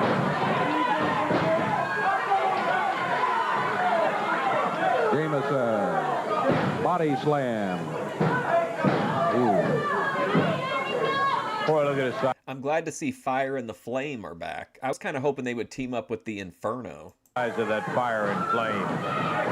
The Mod Squad, stocky, really big built guys, and you look at these two guys. Woo, they're huge.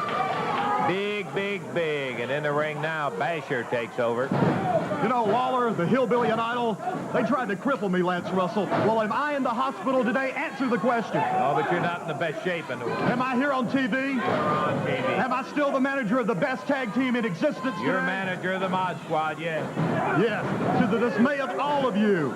They didn't get the job done. You know, deep inside, they got a hurt. And I know it hurts you too, Lance Russell, that I'm here today. That is kind of a flex, honestly, as a character, because he took everything. He didn't just get, like, beat. He took all 3 finishers, and he's back on the next show. Like, that alone, like, has got to earn him a little bit of credibility with the audience. Like, even though obviously he wasn't going to beat any of these guys clean, like, the fact that he took all those finishers, being like a, you know, being a geek, and he's back on the show, that says something. Oh, it doesn't hurt me.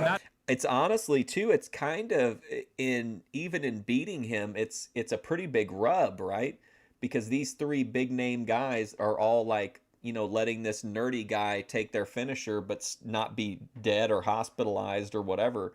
So that's a kind of a little like a seal of approval from especially from Lawler with the pile driver. Not nearly as much as it looks like it pains you, J.D. Like a cat, I keep landing on my feet every time, Lance. I'm also at that point in my high now where I start to get really, where I start to get existential and drill down. And in the ring now, it's Flame who makes the tag on who? Basher. Yeah, boy.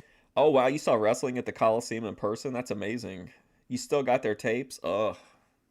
Boy, Benny Traylor, they had him flying across that ring a couple of times. Did they sell like the tapes of the arena show? He was Shane McMahon then back in the day. He did get the tag there, though, on David Haskins. You know, when we sit here, it's difficult, unless you're looking right at Spike and Basher, to tell which one's in the ring. Yeah. There is such a physical similarity between them that if you don't catch them right dead on in the face, it's hard to tell. Fire just... Whoa. Did you see that? Oh, my God. 29-17. I don't want to take it back. I don't have a ton of time, but we got to see that again. Difficult, unless you're looking right at Spike and Basher, to tell which one's in the ring. Yeah. There is such a physical similarity between them that if you don't catch them right dead on in the face, it's hard to tell. Fire just nailed Jim Jamison with a clothesline. Oh, my God. And Flame lighting up. Boy, I'll tell you what, that is awful. Jamison, the recipient of that ball of fire, down goes the referee for a count. The referee's like, well, listen, I know this guy was on fire, but I don't know who did it, so I'm just going to count him down. And he makes it, but Jamison couldn't care less. Fire and Flame shot the ball of fire right at him. And it's not like they needed that. They had him outmanned all. I bet, man, he like fucking clocked him. And at that weird-ass angle, it looked like it almost like would break his neck or his back. Jesus. All the way. Eddie Marlin coming out to bring a halt to all of the activities out there. No real excuse at all. 2 minutes, 7 seconds. Last week, Jim Jamison had to wrestle Joe LeDuc in that crazy handicap match. Now he gets almost like his neck broken by some weirdo in a costume, probably Frank Morrell under a mask. Time on it, and with all the size and all the power over on this side of the ring, why do they do that? Well, I'll tell you, I guess as long as we've been around it, we ought to understand them, but I never will, and I guess that is just the truth of the matter. Understand that kind of thinking. They end up as the winners, and that is about it. We've got a new name that's coming into the territory. I don't... Oh, whatever works for you. I'm an indica person primarily, but I'm just, that's like my regular smoke, but the vibes, whatever. Know a whole lot about him. I'm going to find out more along with everybody else. Bam Bigelow. Let's take a look. Here we go.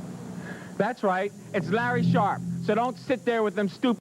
Oh, but Larry fucking Sharp, man. ...looks on your faces, wondering what I'm doing on the CWA Wrestling Channel. No, I'm not in New York. No, I'm not in Tokyo. I'm in Memphis. And you want to know why I'm in Memphis? I don't want to be here. I've been all over the world, and I've been able to avoid coming to Memphis. But Jerry Lawler had to do something to a very good Italian friend. This is the kind of shit I like. It's probably Russell crap to a lot of people, but this shit like this to me is just, it just works. Maybe it's just in this era, it just may, you know what I mean? To mine, Mr. Dennis Carluzza. Now, I owe that man a favor, and he's calling it in. He makes me offers I can't refuse, so now I've got to be here. And Lawler, you're going to pay. Look at this man that I brought here. Yeah, I don't smoke lemon pepper, but I don't care if it works for you. I'm telling you, ladies, send your kids out of the room if you don't want them to get scared. And if you want to sleep tonight, you get out of the room too. Because I'm going to show you something you've never seen before in your life. I want you to take a look at Bam Bigelow, the beast from the East. The man that I'm taking to Memphis, Tennessee. John, zoom in on his boots. See, and he's going to start kicking with size 16 boots. And he's going to start stomping with 24-inch calves. And he's going to start banging knees and thighs that are 30 inches big with a 40-inch waist and a 52-inch chest. And that's nothing. And the reason you haven't seen his face, this man is so mean his own mother hates him. Yes. I don't even like to look at him. But I'm not in this for what I like. I'm in it for bucks. Yeah, I read that too, that he saved some kids. I want you to take a look at what this man is, what he does. Don't forget this face. You're going to be seeing it during the day, during the night. You're going to see it on the street. And Jerry Lawler, your nightmare is just starting. You, and I know how you are, Lawler. You're going to send a bunch of phony geeks in the ring and say he's got to work his way to the top. Well, we'll just smack them and... Oh, man, this would have been the thumbnail. This would have been a great thumbnail. But I got it out of the first episode. I wanted to be like as spoiler-free as possible, but this would have been a great thumbnail. As for you, too. You just know looking at this, whatever show this is on is good. So this is what we're going to do. Take a look at this face. Do you think you stand a chance against a man like this? You're a fool. Look at those flames. We're coming to get you.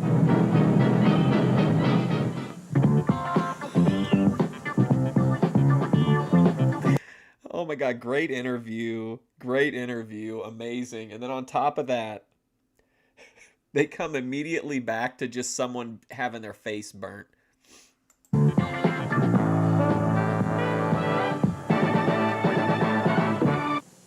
You know, we hear so many commercials during the course of a day that we sometimes tend... The hits keep coming. ...to just tune them out. Well, don't tune this out. I want to alert anyone 65 or over to pay close attention to this message. It's about an important new Medicare supplement policy that will pay any and all covered expenses not paid in full by Medicare. If Medicare pays any part of a bill, we pay the rest, no matter how large the bill. We pay everything. This is Dennis James. And if you'll call this toll-free number, Physicians Mutual Insurance Company will mail you complete information about the total care. Man, I just feel like these Memphis episodes are so packed. I mean, some of the, maybe earlier in the year, maybe they were a little bit slow sometimes, but rarely. But like these last like month or so has just been absolutely packed. Policy, a new kind of Medicare supplement that pays benefits like no other plan you've ever seen. And here's what I mean. When Medicare pays any part of any hospital or medical bill, Total Care will pay you the total difference no matter what the hospital or doctor charges. It doesn't matter what kind of expenses you have. It doesn't matter how much you're charged. As long as Medicare pays part, Total Care will pay your balance in full. It's as simple as that. And Total Care gives you total control. Choosing which hospital or doctor you use should be a personal matter. And with Total Care, it is. Uncle Milton Burrow. You're free to use the hospital or doctor of your choice. What's more, once you have Total Care protection, your benefits will begin immediately. And there's no waiting period, not even for health problems you've had before. And your policy can never be canceled. Oh, I wish I had more time to tell you about the many other valuable benefits of this remarkable plan. That's why I want you to call this toll-free number right now for more information. Within days, you'll receive this free information kit with all the facts about the Total Care policy. Study it. See for yourself how Total Care can give you complete... No, I was going to say, I think you could move this directly into now and no one would even think anything of it. Protection and complete peace of mind. Remember now, there's no cost or obligation for this information, so do yourself a favor, call right now. We're here when you need us, Physicians Mutual.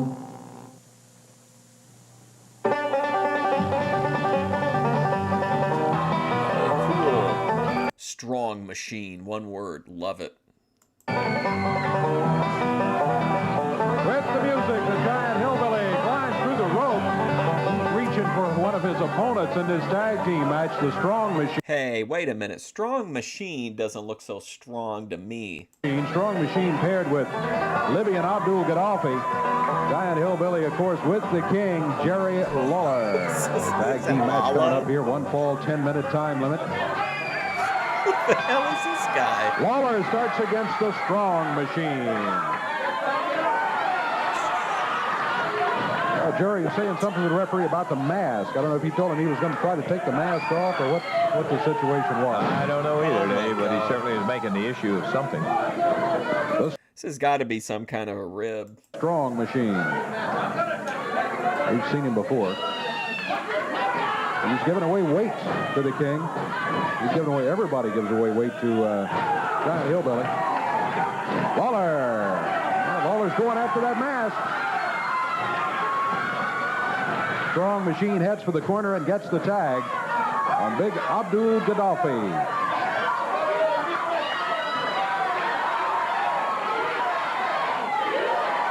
The king got the crowd fired up here. They're chanting, I'd buy a Mattel Strong Machine figure. USA, USA. The Libyan. I don't think it's Dundee. He don't have the like 90s luchador pot belly like Bill Dundee has. I was thinking it might be Jarrett, but I don't even know if Jarrett is that. It looks like the guy's really like small. He might even be slighter than Jarrett is at this time. Fired a right hand, but it's answered with a right fist by Lawler as he just slugged his way out of the corner rather easily, too. He looks like, maybe I'm misjudging, but doesn't he look like much smaller than even like the referee?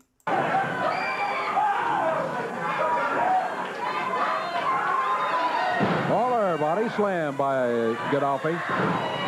Drops down across the chest. There's a cover. Counts at 2, but at the 2 count, Lawler kicks out of it.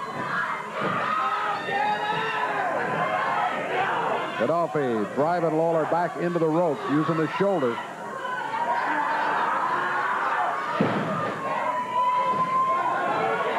Lawler body slam, but he moved out of the way before Gaddafi could drop with the elbow. Lawler puts a flip on him, and there's the right hand. I mean, that sounds far-fetched, Randy, but then again, in 80s pro wrestling, it really doesn't. Like, I could almost see that happening. In Memphis, especially. Somebody's kid doing a part-time gig. It just seems like exceedingly small here. Strong machine. The giant hillbilly sits down on him and covers. This may be it. 2 and 3.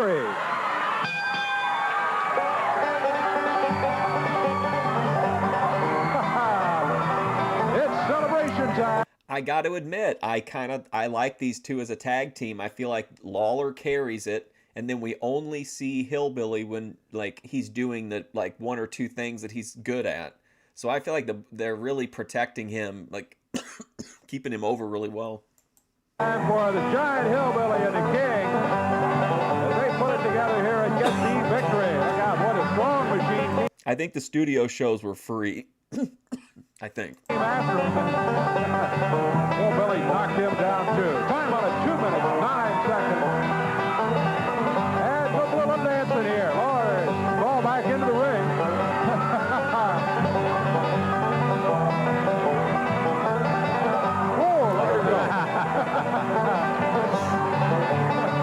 Like, I love that. I envy that. Like, I really do. Like, it's entertaining to me now, so I should just be happy with that. But like, it's like, I wish I could have that. Like, it's not being naive, but I wish I had like that, or like, you know, I could suspend disbelief that I could like really mark out over like a hillbilly doing a dance. Like, these people are like, they fucking love it. Lawler and the giant hillbilly, indeed. They make a doggone good tag team, but they don't do bad as dancing. He's picking out his rats. Partners. I tell you, there he goes, giant hillbilly. Okay, before we take time out here, let's have a little tribute to the universal heartthrob, Austin Idol.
Memphis, what a weird territory. You never know what kind of shit's gonna happen next in Memphis. Like, wow.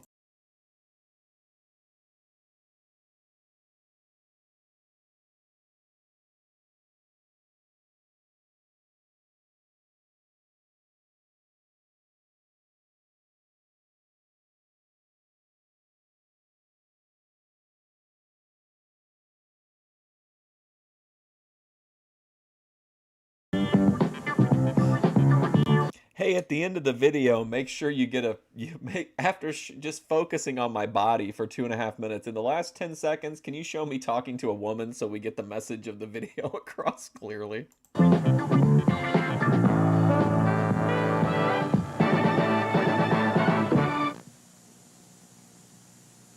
Ooh, I was just looking over this outstanding card for Wednesday night. I can't believe it. Let me just tell you some of. Do you ever think there'll be a time when Lance Russell's just like, well, you know what, folks, it's not that great, honestly. I'm not interested in any of these matches. Every time it's like, oh boy, folks. The particulars on it. 10 matches, that's right. 10 matches, and not just any matches, brother. I am talking about Mod Squad against the Nightmares, Battle of the Brutes, International Tag Title, Women's World Title coming up, strap match you're going to be seeing with Diamond and LeDuc, and a Southern Heavyweight Tournament that's going to have Dutch Mantell, Buddy Landel, and it'll be Rip Rogers and Bill Dundee. Hey, Avery. 4 of them, great wrestlers, going for that one title, and here is the best part for you students. All students admitted for just $2 to general admission, 1st through the 12th grade. What a night it's going to be. Wednesday. That's right. It's going to be a hell of a night. Number one, I guess one of us has got to be a liar because you got 4 guys coming down here talking about Hell yeah, Buddy Landel. Let's go. being the Southern Heavyweight Champion, okay? Yeah. Now, Bill Dundee comes out here whining and griping about there's been a great injustice done. Well, there has been a great injustice done, Dundee. The injustice was that I let you walk out of the ring last week with your teeth. I should have took them along with that belt, Lance Russell. And the people know that the last 2 weeks in a row, I walked out of that building, crowned the Southern Heavyweight Champion, all right? Now, Bill Dundee, I'm the one that should come out here being mad as hell because I'm the one getting the shaft, okay? You got the gold mine, baby, and I got the shaft like Jerry Reed said. But let me tell you something. I got Rip Rogers first before I can talk about anything else. I got to beat him. And Rip Rogers, don't tick me off, baby, because I wouldn't give a crippled crab a crutch, Daddy. Remember that. Yeah, that's Buddy Landel's attitude. Mantell will be after that title, My attitude is very determined. Now, this card, I've looked at it, 10 big matches, students, $2 that they can get in is going to be a big... Like, it's kind of a nerdy thing, but I really like this format where, like, one guy's talking, and as he's walking out, the next guy comes in. I just think that makes it so much more like you're watching a sports league. You know what I mean? It's like such a small detail, but I just think it really, like, adds a lot for me. Big crowd there, and the controversy surrounding Landel and Dundee, which I don't like it for Buddy's sake, but for me, it's good. Because now they've said we're going to have a tournament. One night, round-robin tournament. I got Dundee in the first round. Now, hey, above the trees. Buddy Landel wouldn't give a crippled crab a crutch, brother, and don't you forget it. No secret about it. I don't like you, Dundee, and there's no love lost between us. But when I climb in the ring, baby, I'm fully intending to take you out. Before we get there early Wednesday night, you want to see it.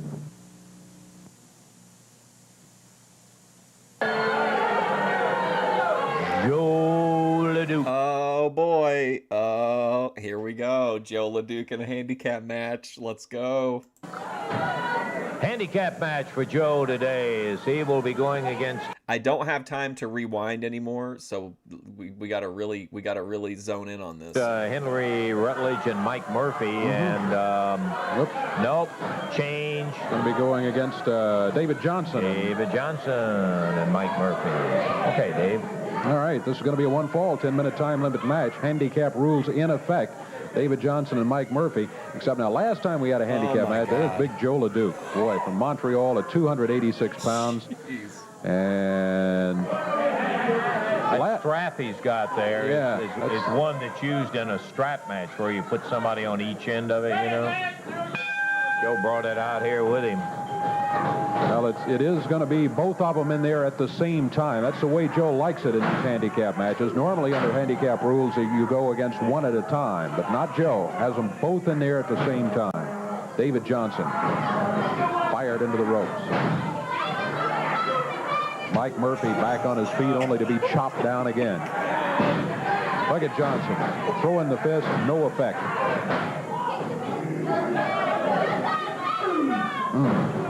This is not going to take very long. I don't think so.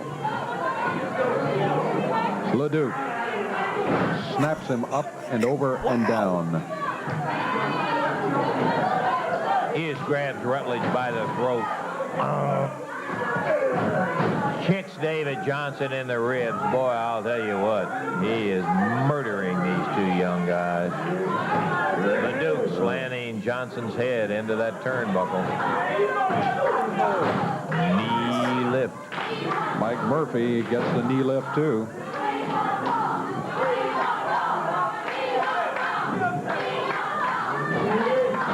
Listen to this crowd chanting for former drug addict Paul Diamond to interrupt this amazing match. Oh, Johnson off the ropes. Down to the mat he goes. And LeDuc just standing over them. He's doing whatever he wants to do. There's that drop kick from the incredible Joe LeDuc. David Johnson swinging away at him. Not much contest here. Swanging away. Joe grabs him by the throat. Oh, man. LeDuc.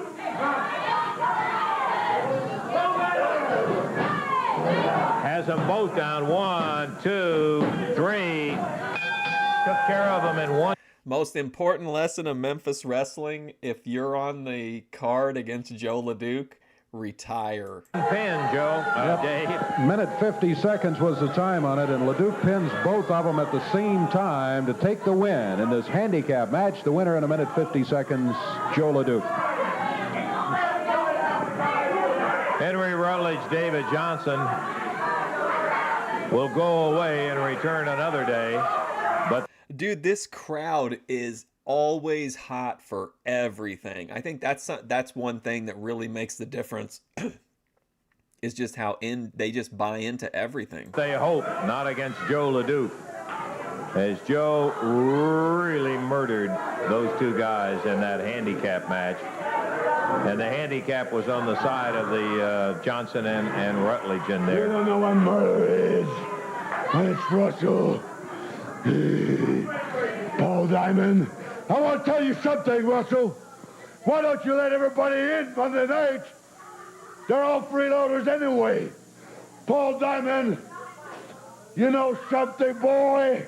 I call you boy because you're not a man. And I'm not through with you yet. You know something? Last week, I think Ben used that line on Glenn Lawrence, "You're not a man." You think you did a good thing when you attacked me from behind. Remember one thing, Paul Diamond, I'm your mentor. I'm the one that teaches you how to become a man. I'm the one that's gonna teach you when you get. He sexually harassed him on an earlier episode, and then when his advances were refused, he forcibly shaved off a bunch of Paul Diamond's hair, and that's how we got here. If you're not up to speed on the feud, at the end of this strap here, you're not gonna be able to attack me from behind and break a garbage can on my head, because look at the scars on my head. I don't care. You know I've been in the gutter. My money comes from the streets. And when I say something, I do it. Now. Former drug addict Paul Diamond has covered himself in some kind of paint. Why don't you shut up? Let's watch those other people. Oh, no. The moment before disaster.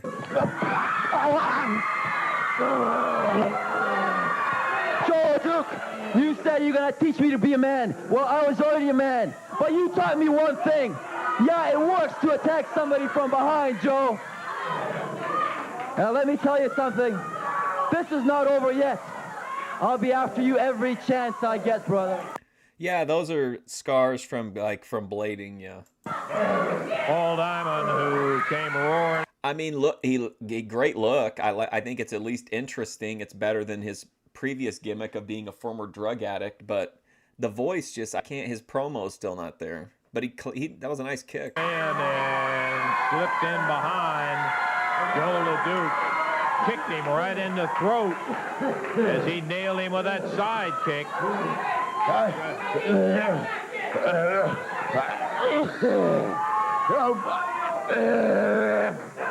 Joe LeDuc, who was kicked right smack in the amazing. That's pro wrestling. Throat on that side kick by Paul Diamond. Woo. Boy, he playing rough, is what you call it. Paul Diamond, he remembers being attacked from behind himself, and he has no hesitation. As he said, Joe LeDuc taught him one thing. He taught him that it's effective when you do it, because that's the way he got Diamond's haircut. Hey, let's take a look at what the CWA is going to be doing. I mean, if these were the only 2 episodes of Memphis wrestling that you ever saw. I mean, these have been two of the I think, I'm being serious. Like, I think these have been two of the most entertaining wrestling shows I've ever seen. Like, they've just had so much good shit in them. Going on tour this week. CWA Championship Wrestling Association on tour. And the action hits Huntsville, Alabama on Friday, July the 11th with the Austin Idol. On Thursday, July 10th at the Rupp Arena in Lexington, Kentucky, a Schools Out special featuring Austin Idol and Jerry the King Lawler. Then the action is in Vincennes, Indiana. I mean, if you're in the crowd, you just saw this guy brutalize 4 guys in the last 2 weeks, and then one kick puts him on the shelf. That's really putting over former drug addict, current Rambo type character Paul Diamond. The kicking off of the big 4th of July festival, July the 1st at Vincennes University, Jerry the King Lawler and the Giant Hillbilly. Thursday, June 26th at Greenwood, Mississippi in the Civic Center, we bring you a Night of Champions featuring an international title match, a Southern title match, and a Ladies World. Yeah, that voice is not even like just a radio voice. It sounds like it sounds like somebody trying to speak like the devil. Title match plus Thunderdome 86. This coming Wednesday night at the Evansville Coliseum in Evansville, Indiana, a Schools Out special featuring Bill Dundee, Dutch Mandel, Buddy Landel, and Paul Diamond. This coming Tuesday Dude, they really are trying to make Paul Diamond happen. I mean, they're pushing him pretty hard. night at the Louisville Gardens in Louisville, Kentucky, a Schools Out special featuring everybody. That's another like legendary wrestling place, the Louisville Gardens. And now tonight, that I don't know hardly anything about, but I want to learn about. in Nashville, Tennessee, at the Fairgrounds Arena, you will see the Southern Tag title match and the Ladies World title match. Plus, a no-holds-barred, brutal hospital elimination match. I just don't. No, I don't. I just don't think the fans cared. Like when we were watching the Jerry Lawler show a couple months ago, they brought on a woman who had been to every Memphis show, and she said they asked her who her favorite was, and she didn't even say Jerry Lawler. They said, who's your favorite? And she said the good ones. And they said, who were your least favorite? And she said the bad ones. That was it. Like, I think all they genuinely wanted was to see the bad guys get, their comeuppance and see the good guys thrive.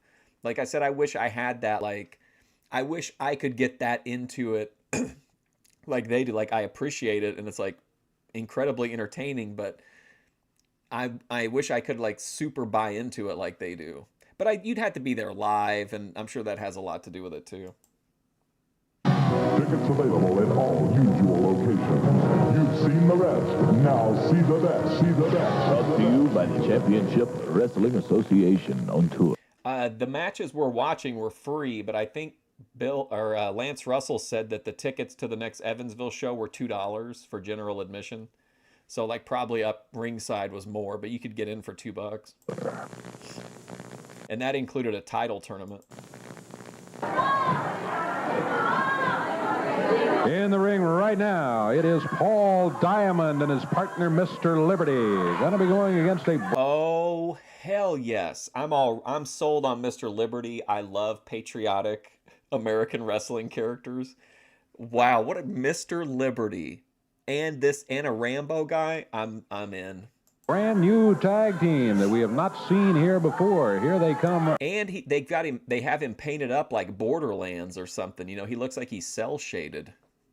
Former drug addict Paul Diamond, reflecting on some of his stints on LSD, came up with the original inspiration for Borderlands. Right now, and they make their way up to the ring.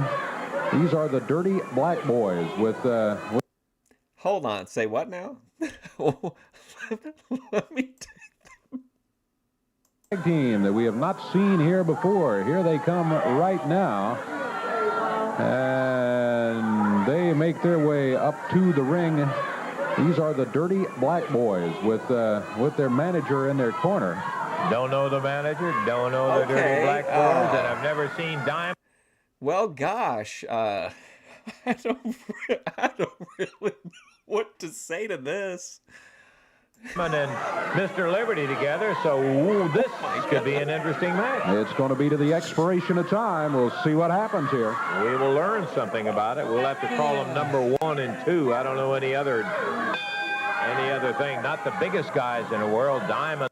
I'm going to level with you, though. Like, these dudes look badass. This is they look like, I think they've got a good look. Very like, imagine them as action figures. They've got amazing action figure qualities. Size superiority. Referee Jerry Calhoun says, let's break it up. And it is a good, clean break. Like, for real, they look pretty badass. Paul Diamond, all decked out in the commando gear there. Ooh. Diamond. Ooh, beautiful move. Boy, this Diamond for it. You know, he's big. He is big. I mean, he's deceptively big, I guess is the way to... That's one thing that I love about Memphis Wrestling and both is that you literally never know what's going to happen. I thought we were going to have a calm last few minutes of the show, and instead, you know, the dirty black boys arrived. To put it, and he can flat give you some outstanding. And I was already like reeling from the reveal of Paul Diamond as Rambo, and then they hit me again with Mr. Liberty, which is like the greatest, maybe my second favorite wrestler ever now. And then the Dirty Black Boys, like, what a night. Standing moves. Mr. Liberty, I've seen him once before, Dave. Good, solid wrestler. He just is, he's not the most spectacular thing in the world. He is just very... What an asshole. God damn, Lance Russell. He's nothing special, but... Very solid. Good body slam. Yeah, held his balance. That sounds like me talking about a Lifetime movie that I liked, but it wasn't quite crazy enough for me. I'm like, you know, it wasn't too much, but it was just, you know, solid. Got everything ready and just slammed him right down there. Good, powerful slam.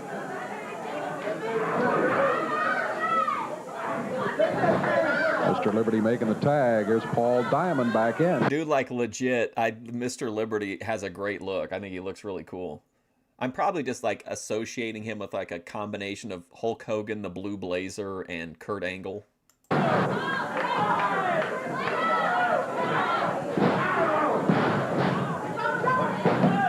I'm telling you, like, these two episodes have been just God tier.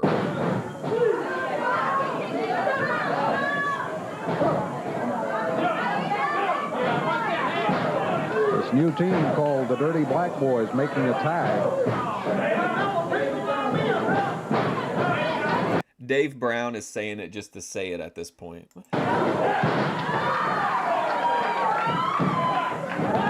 Count is one. One count is all Paul Diamond gets. Thought he might have had it there for a moment.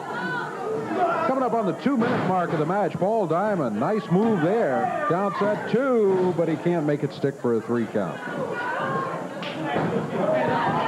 Tag on Mr. Liberty. Takes it over and comes in booming. Double whip, double backdrop.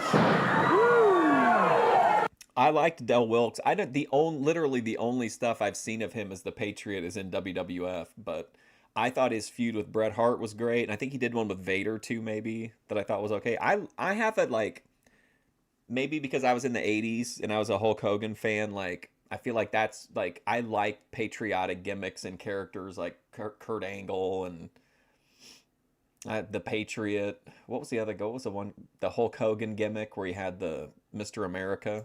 Well, they pitched it way up, and all the way to the corner. Oh, you're right. You have to turn down your... yeah, that's how you know you're on watching a Mark Fusion stream. Liberty, not flashy, but flash doesn't always win wrestling matches. Sometimes I guess you can distract your opponent a lot with it, but good solid wrestling. There's no substitute for it, and Mr. Liberty showing that right here. You look at the things just like that suplex. They are very soundly done. He's got the fundamentals right. He's a good one. Paul Diamond. Paul out of Thunder Bay, Ontario. Up right in southern Canada, very near the United States border. Ball with a new... Look at all the different type of people in the crowd. It's just so amazing. Like all these people, like, and I always get emotional toward the end of the stream about this, but like you see the same people like episode after episode sometimes in like the same seats and shit. It's just kind of cool. Commando type attire. Yeah, kind of the new look there, I guess. His finishing hold was called Liberty Balls. He would just teabag his opponent. I think since his hair was cut off by Joe LeDuc, he figured he'd take advantage of the short hair and come up with a new look. And he's the kind of guy that can make it stick, too. Boy, he has got... I didn't really care for La Resistance, to be honest. A lot of very, very outstanding moves. But I do like, again, it's probably just because I grew up on 80s wrestling, but I do like the other like nationalistic characters, like the Russians and the Germans and the Russians, like all the different like bad guy countries that Hulk Hogan and Bruno would beat up. A little interference from outside there. Again, it looked like Paul might have a 3 count and have this ball wrapped up. But it didn't work out that way. Here's Mr. Liberty back in. 3 minutes, 30 seconds into the action. He seems legit. He seems like he's a pretty decent performer. He's probably just held back by this character.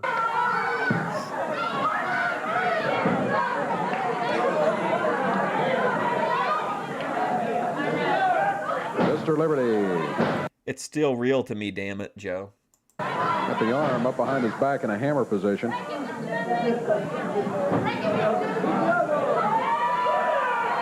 Whoa.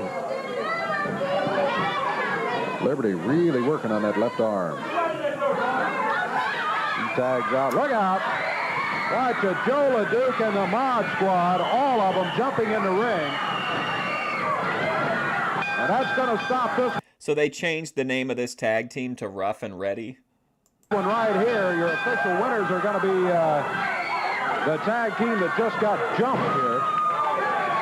Talking about Paul Diamond and Mr. Liberty. Mod Squad working on Mr. Liberty and LeDuc after Paul Diamond. He's got that 6-foot strap wrapped around his throat. They don't have a tag team name, and Dave Brown was like, the victory goes to this team here, the one that just won. LeDuc just really choking him there. You can see he's got him bent back over the rope. And all 286 pounds of LeDuc's weight holding on him there. Well, what happened, Randy, is that he remembered that he doesn't need to speak in order to brutalize people. And then he was like, Then he went out to ringside. Comes Jerry Garman. Oh my God, we're really getting a good one here. Holy shit. Van Horn and a bunch of other folks in to help out.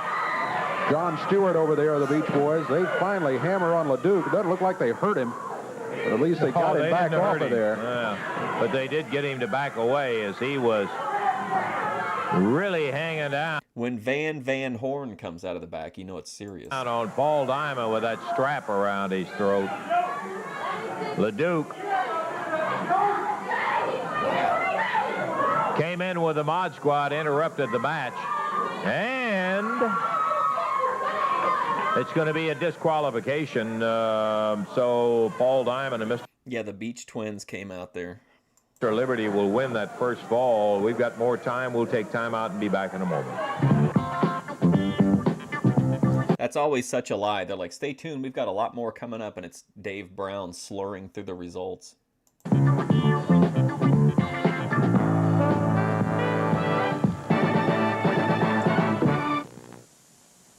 Paramount Pictures presents... Honey, feel his hands. They're cold and clammy. Boy, we got it all in, almost all of it. We got to go day. until next week for Dave Brown, Lance Russell saying bye-bye, everybody. Wow, so that really was a packed episode. They didn't even have time to do the recap or anything. All right, everybody, I appreciate you hanging out. I got to go. I'm right down to the wire on time, but appreciate you hanging out. I'll be back tomorrow. I'll be here at 8:15 a.m. Central Time. Dave Brown was drunk. I like to heel on Dave Brown because I do think he is drinking occasionally. But normally I just like to be a heel toward him and former drug addict Paul Diamond. That movie was Ferris Bueller's Day Off. Yeah. That's what I was thinking, King, when I saw it. And then I was like, oh, shit, only got like a few seconds of it. All right, I'll be back in the morning. I'm going to keep going in wrestling this week. I need a chill, non-drama. I need to stay for a few more days out of the drama. So thanks for hanging out. I appreciate it. Hopefully I'll see you guys soon.